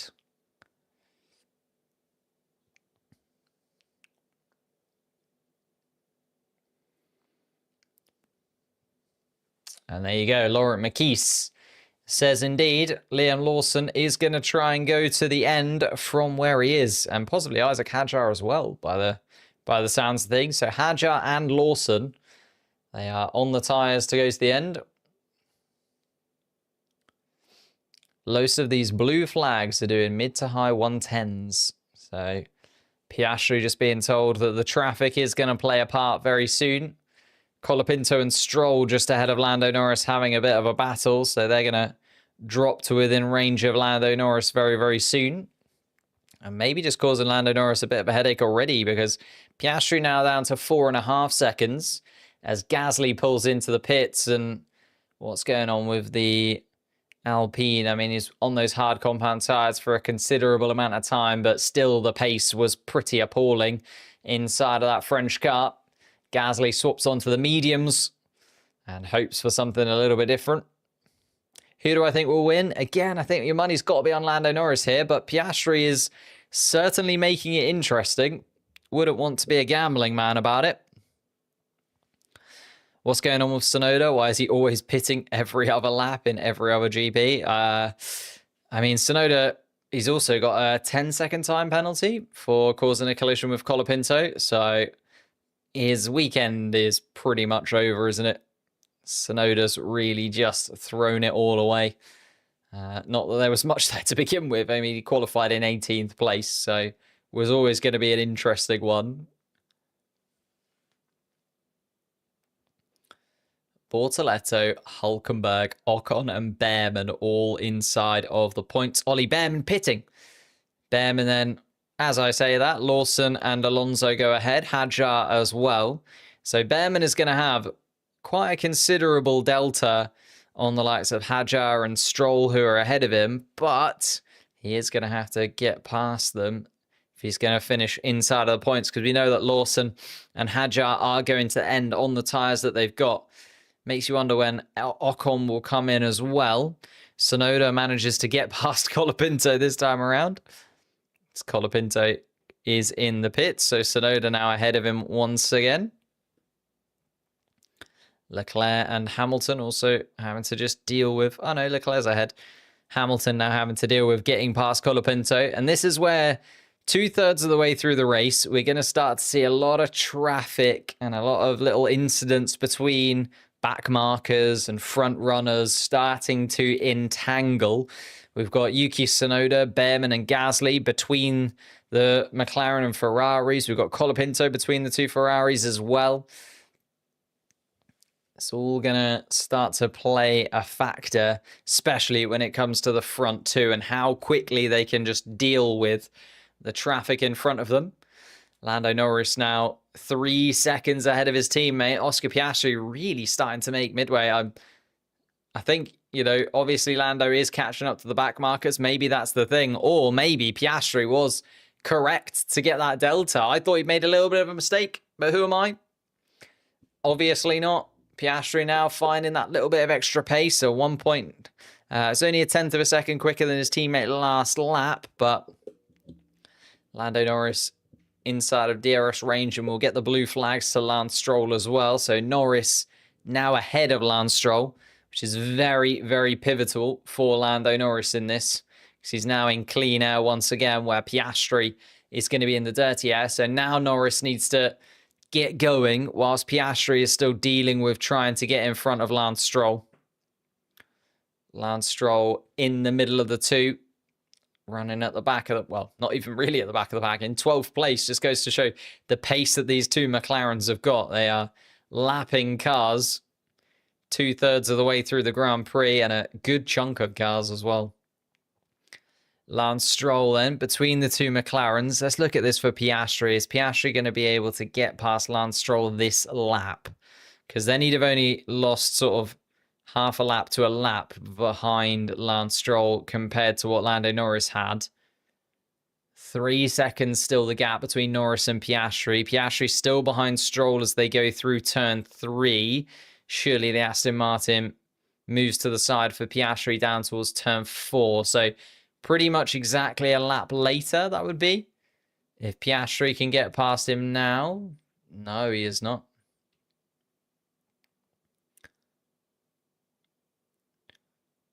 And yeah, now Lance Stroll ahead of Piastri still. Oh, that's... Come on, Oscar. If you're going to make this interesting. needs to get past Lance Stroll very, very swiftly. He is still quicker, though. He's only lost 0.3 of a second since being stuck behind Lance Stroll for those couple of laps. Hulkenberg into the pits then. So we are starting to see those drivers make their final pit stops. Hulkenberg, first of them. Bortoletto still running, then best of the rest in 6th place. Ocon still running as well. Hulkenberg is going to come out in front of Behrman still. Yes. Oh, bad news for Piastri, though. Hulkenberg now comes out between the two. So Piastri has now got to deal with not only Lance Stroll, but also Nico Hulkenberg. Piastri does get past Lance Stroll, but Hulkenberg now in between the two McLarens as well. And this is the stumbling blocks that you've got when you are the chaser instead of the chasee. Now looking at Oscar Piastri versus Nico Hulkenberg. The blue flags will be waving, but Hulkenberg needs to go pretty swiftly himself. Hulkenberg will be looking at the delta to Hadjar and the delta to Alonso ahead and those points that are available to the Stake Sauber team. He'll want to get some more on the board. 20 for him so far this season, Hulkenberg.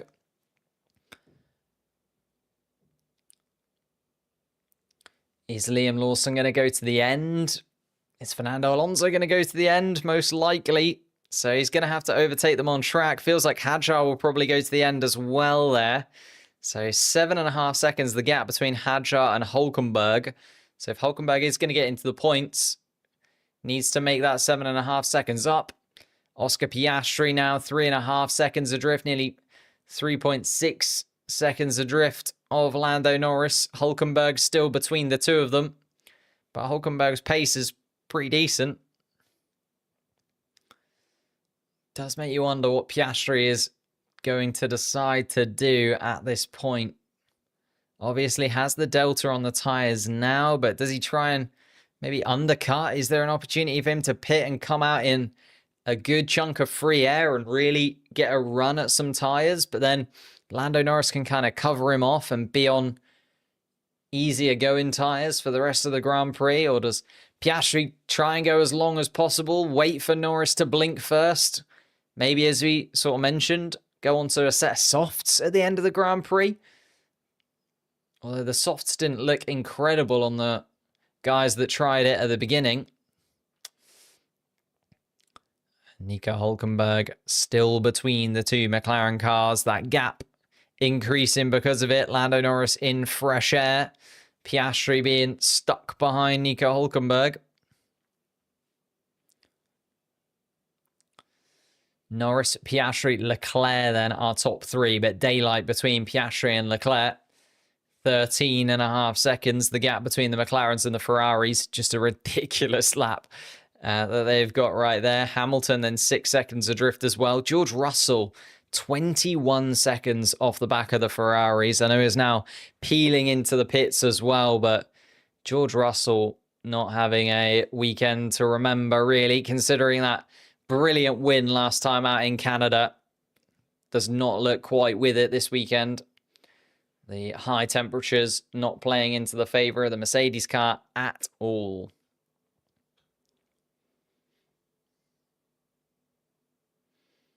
Kimi Antonelli explaining his scenario, just locked up basically into turn 3, collided with Max Verstappen, both of them out of the race on lap 1. Alex Albon then retired after that as well. So 4 drivers have retired from this Grand Prix. Oscar Piastri still behind Nico Hulkenberg. Just goes to show the pace of Nico Hulkenberg is actually pretty decent. Hulkenberg on fresh tyres compared to Piastri on 21 lap old hards. 22 lap old hards, sorry.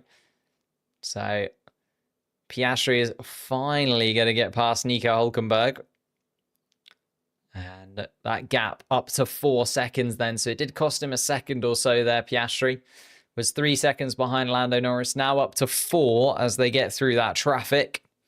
Norris will be still within sight though, especially through this middle part of the lap. Lando will be right to the left-hand side of Oscar, and Oscar will be looking over at that race lead, contemplating whether or not he should have gone for it when those sort of half-hearted moves happened towards the beginning of the race.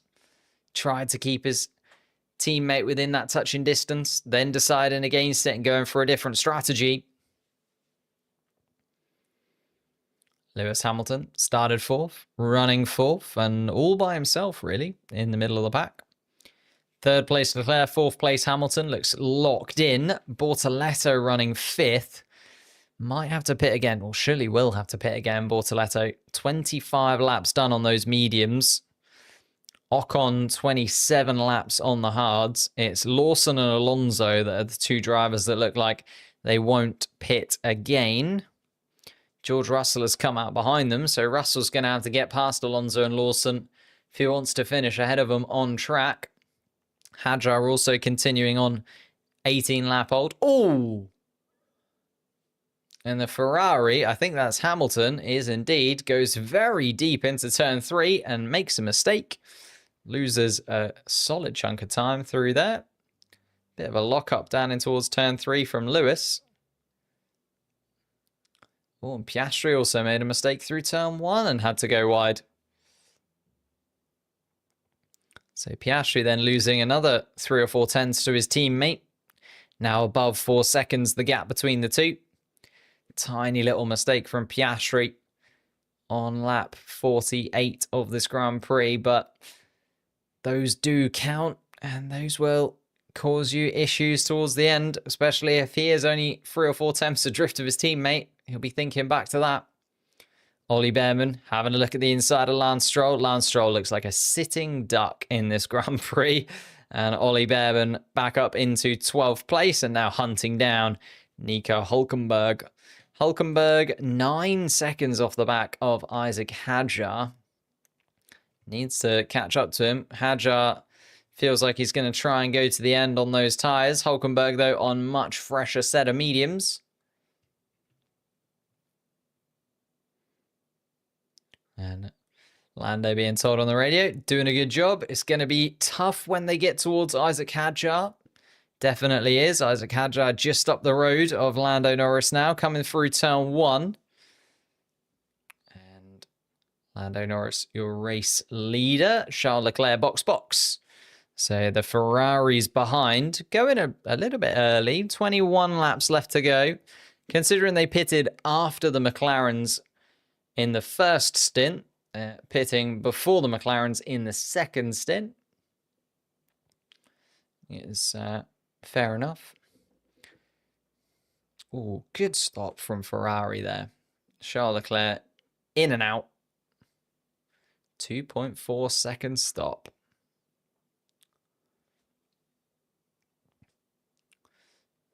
Yeah, there we go. Charles Leclerc pitting obviously opens up the avenue for Lando Norris to pit. It was Charles Leclerc, the only driver within any kind of, well, within the same postcode of the 2 McLaren cars, now is pitted before them anyway. And Gabriel Bortoleto comes in for his final pit stop. So where's he going to come out? Surely ahead of Hülkenberg is sort of where he wants to be. Hülkenberg just coming around the final corner. 2.2 second stop from Stake Sauber is a touch from them.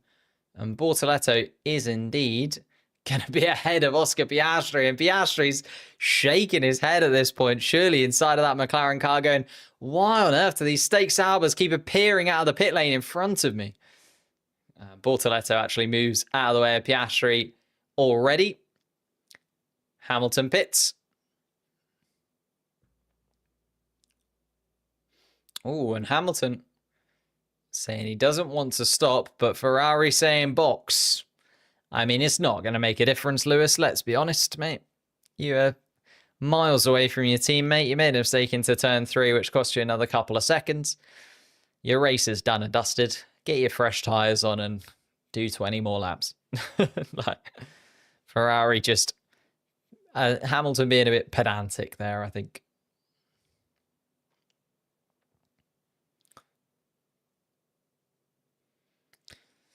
Lawson then up into 5th place. Is going to go to the end, Liam Lawson.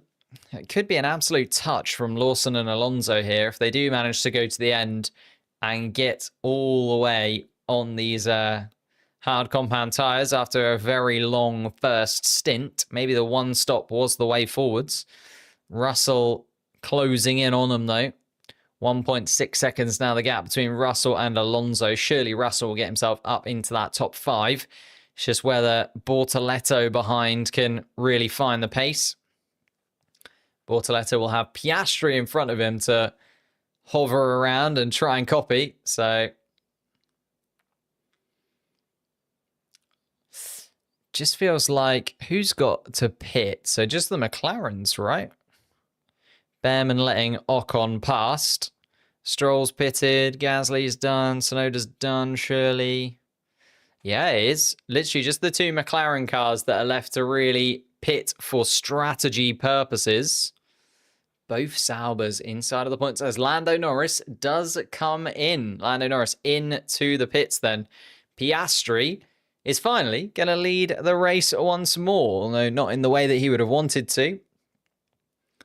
Piastri in, Lando Norris in, Piastri released, and finally actually gets a bit of free air, does Oscar Piastri. Lando Norris is now released, surely will get out ahead of Tsunoda and Colapinto. That's the only thing that could cause Norris a headache. Nope, he's absolutely fine. Clear of Tsunoda.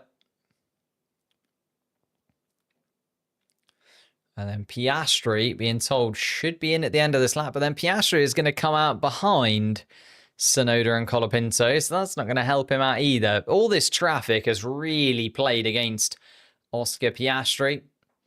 Piastri not happy at all about that. Not much he could have done about it. But it does just feel like every single time Oscar Piastri comes around turn 1, there's a different back marker who's just ahead of him. It was Stroll, then Hülkenberg, then Bortoleto. It's going to be Colapinto and Tsunoda likely once he pits here, but Piastri does indeed pit.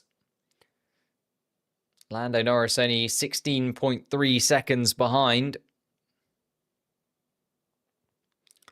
Little bump in front of the McLaren garage, which they had a little look at the beginning of the weekend. It's a good stop.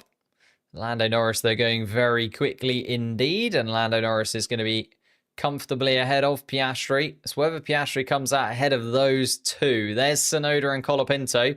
Tsunoda and Colapinto both ahead of him.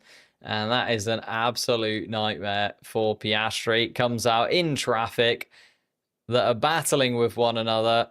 He's going to have to watch Tsunoda and Colapinto go wide. The blue flags are going to be waved. And God, Piastri's going to be caught up in it. And Colapinto isn't moving out of the way, and Piastri has to then move onto the grass for Colapinto. Colapinto was trying to race Tsunoda, wasn't aware that Piastri was right to the right-hand side of him. And Piastri pitting at that point in the race, for me, just feels like an absolute travesty of a decision. And now he's lost out another couple attempts because he's had to deal with Colapinto and Tsunoda going side by side for 16th place. Tsunoda and Colapinto go... Tsunoda goes super deep into turn 3, then cuts back in. So Piastri has to deal with. And Colapinto is thinking about getting into the slipstream of Tsunoda, but Piastri is to the right-hand side of him, and Piastri has to dip all 4 tyres onto the grass. Colapinto there has caused absolute havoc for Oscar Piastri. That is not what you want to see if you're an Oscar Piastri fan. Colapinto being noted, forcing another driver off the track, but it's a little bit too late, isn't it? It's too little too late. 4.5 seconds the gap then. And Colapinto does manage to get ahead of Yuki Tsunoda now then, and Tsunoda back down into 15th place. But when you're battling for 15th place, I think you move out of the way of the driver who's literally fighting for the win of the Grand Prix. I think Piastri's just kind of had all of the problems go his way, hasn't he? Feel sorry for Piastri. He's having a pretty tough time of it. He's had so much traffic to deal with in comparison to Norris, and then also now an absolute annoyance of Colapinto. Is though 3.5 seconds adrift and has just done the fastest lap of the race there, Oscar Piastri. Maybe he's got the bit between his teeth now. He's seen that the battle between Tsunoda and Colapinto cost him. And now trying to reply. Tsunoda and Colapinto again at it, though, into turn 3. Not had enough of each other, those two. Did collide together at turn 4. That got Yuki Tsunoda his 10-second time penalty. So, again, don't know why he's really battling for the position. He's got a 10-second time penalty to deal with. But there we are. Oscar Piastri, 3.3 seconds up behind. Oscar Piastri would be like 1.5 seconds behind, maybe 1 second behind Lando Norris, had he not had to deal with all of the traffic and rubbish that's happened in this race. Like, if backmarkers didn't exist, Piastri would be a lot closer to the front of this Grand Prix, but that is the way that you run it, and sometimes the strategy plays in your favour, sometimes it doesn't. So unfortunate for Piastri, just hasn't quite worked for him this time around, as Gabriel Bortoleto has caught up to Isaac Hadjar, and is now trying to get his way back through these point-scoring positions. Bortoleto will have 6th place in his eyes. Fernando Alonso and Liam Lawson are also battling one another, which is going to play into Gabriel Bortoleto's hands. Bortoleto does indeed get past Isaac Hadjar and makes it look simple. Nico Hülkenberg is next in the queue to get past the Frenchman. And Fernando Alonso versus Liam Lawson is playing out in front. Oscar Piastri, another fastest lap, but that fastest lap is only 2.5 tenths or so quicker than Lando Norris, and there's just not long enough to go, is there? So 3.5 seconds, just too big of a gap to do in 14 laps, especially around the shortest lap of the calendar. Alonso versus Lawson then. And a 5-second penalty for Colapinto for forcing another driver off the track when the blue flags will have been waving for him. Alonso and Lawson seem to have played it perfectly today, actually. Fernando Alonso could end up finishing in 6th place here. He's got the pace on Liam Lawson. Half a second adrift of him and catching up to him every single lap. Here comes Nico Hülkenberg on Isaac Hadjar, and Hadjar now down into 10th place, just about holding on to a point-scoring place. But Esteban Ocon only 1.6 seconds behind, so Ocon is going to be chasing down Hadjar as we speak. Lando Norris has just managed to get past Ollie Behrman as well, so now Piastri's got to deal with another back marker that Lando Norris has been able to deal with instead.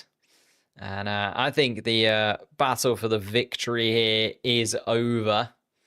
It's really unlucky from Oscar Piastri's perspective. I think they just got it wrong in very many ways.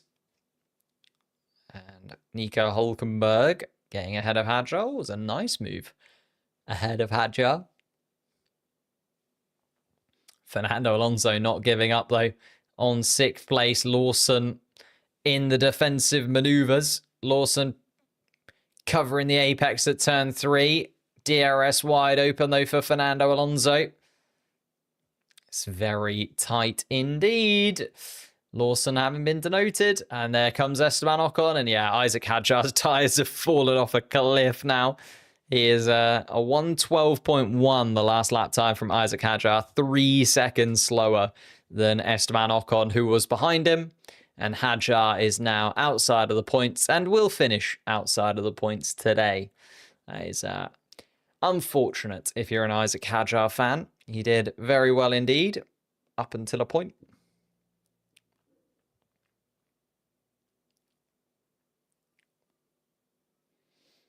Oscar Piastri, 2.8 seconds adrift, was a couple of tenths quicker than his teammate last lap. But again, I just don't think 11 laps or 12 laps is going to be enough for the Australian. Had things slightly played out differently, he might be right there, but not there at the moment.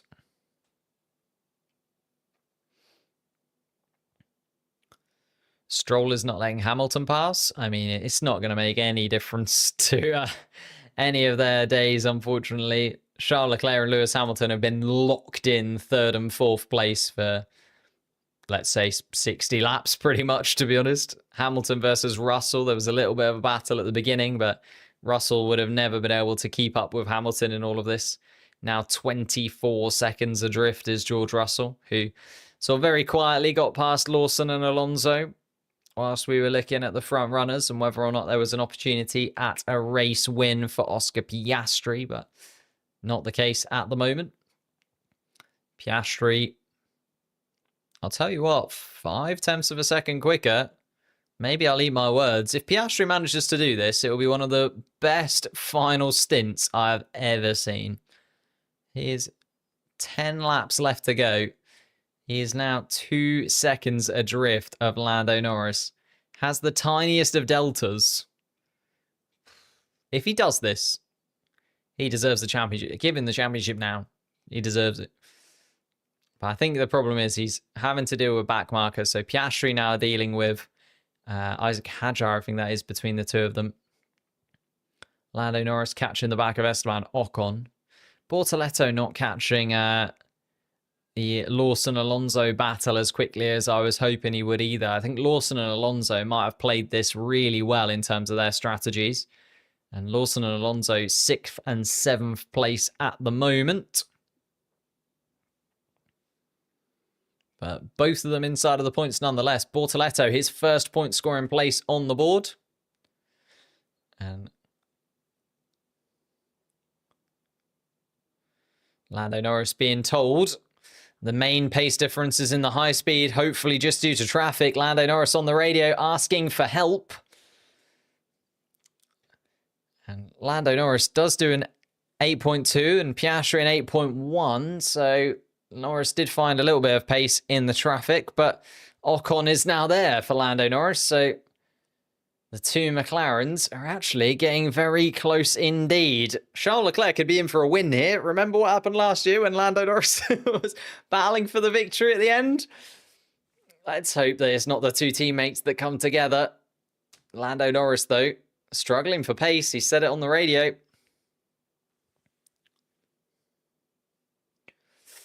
Sonoda in the pits once again. Even with a 10-second penalty. Just to serve that penalty, I think. Lando Norris thanks Esteban Ocon as Ocon does move out of the way of the race leader pretty nicely. Is Ocon also going to move out of the way of Piastri? Yes, I think Ocon just realizing that he is sort of pretty much centered in 10th place. He's not going to catch up to the 2 stakes hours ahead or Lawson and Alonso. So Ocon just solidifying 10th place for himself and letting the 2 race leaders by pretty comfortably. So it didn't really cost either of those two any time. Norris then 1.7 ahead of Piastri. 7 laps left to play. Well, 8 laps left to play. If he does it, I'd be very, very impressed. As I say, I'm still not convinced yet.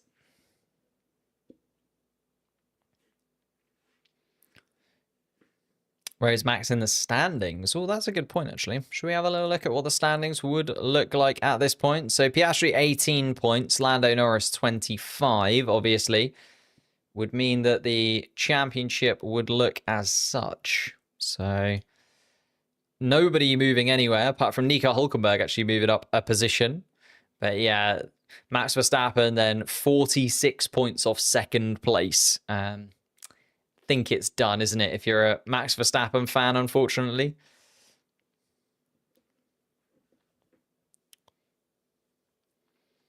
And here we are then. Piastri has not been able to gain on Lando Norris once again. Does feel like that lack of pace, as he said on the radio, was due to the traffic.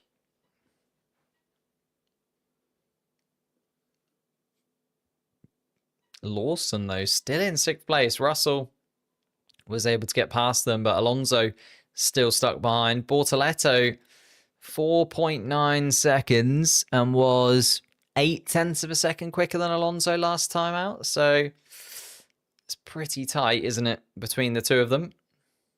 Oh, here comes Lando Norris on the radio.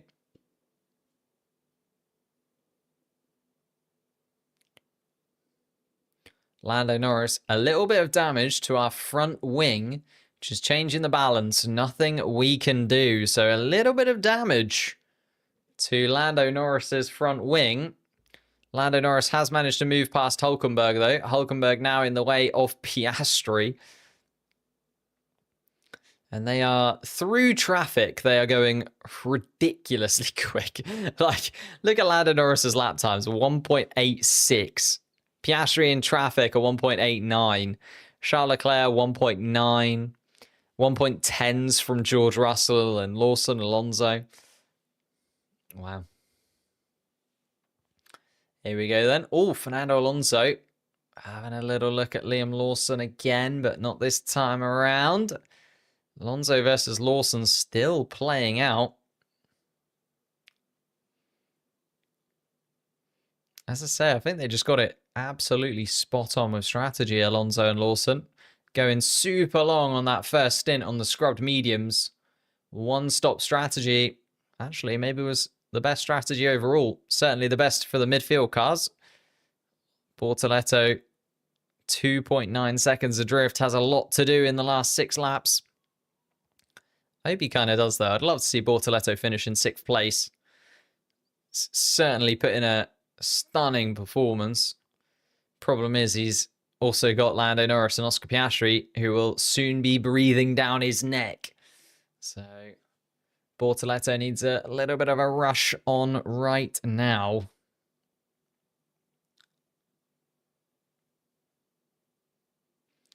Five laps to go. Oscar Piastri can see his teammate now, at least within a couple of seconds of him still, but just hasn't been able to close that gap anymore.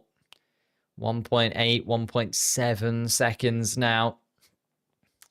Lando Norris was on the radio asking for a little bit of help, but seems to be okay now. The gap between the two of them would still be 15 points to Piastri's favour in the Drivers' Championship, and would kind of separate both of them from Verstappen and Russell now. I think it is very much a 2-horse battle for the championship.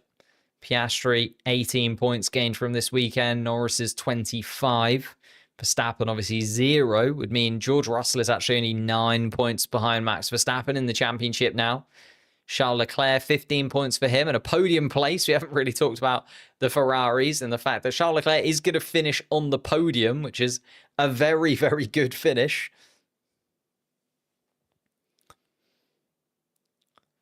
Antonelli, no points for him. Albon, no points for him. Ocon would gain a point, which would just keep him ahead of Nico Hülkenberg in 9th place in the standings. Hülkenberg will be up into the top 10. Hadjar down into 11th. Alonso, also a massive winner, would jump up to 13th place in the championship. Liam Lawson would also hop, skip, and jump over Yuki Tsunoda.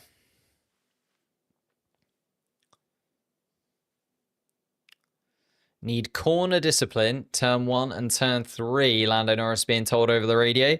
Let's be honest, lads, it's over. 2 seconds in 3 laps just ain't going to happen.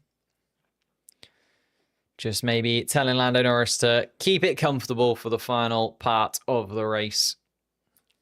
Need a mistake from Lando Norris, basically, for anything to happen. And here we go, then. Bortoleto has caught up to the back of Fernando Alonso. That's the part we want. Yes! Here comes Bortoleto. Trying to take away a position from Fernando Alonso. 2-time world champion and manager ahead of him. Half a second the gap. DRS is going to be open for Gabriel Bortoleto. He's on 17-lap fresher hard tyres. But there is one driver who is defensively sound. It is Fernando Alonso. Bortoleto is quicker. He has got the pace. He's got the tyre delta. He's got everything in his favour. He just needs a little bit more time. And it's going to be really tight as he's only going to have a couple of laps to do it. Alonso's fallen off the back of Lawson a touch here. Lawson might have been given that position and might come home best of the rest. The highest scoring Red Bull car might be Liam Lawson. As I said, that would then put Liam Lawson ahead of Yuki Tsunoda in the championship. Here we go then. Bortoleto down towards turn 1. Has a little look at the Aston Martin. Doesn't go for it now. Bortoleto. Round turns 1 and 2 they go. Still DRS wide open for the Brazilian. His Spanish manager ahead of him. The Aston Martin not making it easy. Bortoleto dives up the inside of turn 3 though. And it's a lovely move, but Fernando Alonso is going to come right back at him. They're going to be side by side down towards turn 4. Bortoleto then peels into the inside. Alonso's going to have the DRS, and Alonso has played that pretty perfectly. Bortoletto's trying to go up the inside of turn 4, maybe through turn 5. Just putting a wheel beside his manager to let him know that he's there, but has to concede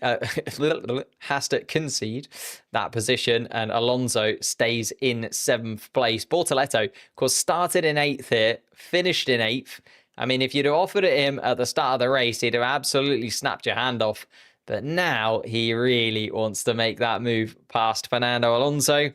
But now Lando Norris has actually caught up to the back of him, and he's going to have to slow down to let Lando Norris past. Actually, Lando Norris is behind Fernando Alonso, so Fernando Alonso is going to have to slow down to let Lando Norris by. But I think Fernando might play this quite tactically. He's going to slot in behind Lando Norris here. Bortoleto then is going to be side by side, and this could be an absolute nightmare for Piastri if those two are battling in front. Both of them are going to get DRS. Fernando Alonso using that DRS to get alongside Lando Norris. Lando Norris nearly wiped out by Fernando Alonso. Bortoleto also having a look at Fernando, but not able to make it count. That was very tight indeed from Fernando Alonso. Got to trust yourself and trust your machinery. But Lawson and Alonso have done brilliantly well there. The strategy is played perfectly out for them. Bortoleto a little bit unlucky that he just wasn't quite able to have that final lap run at him.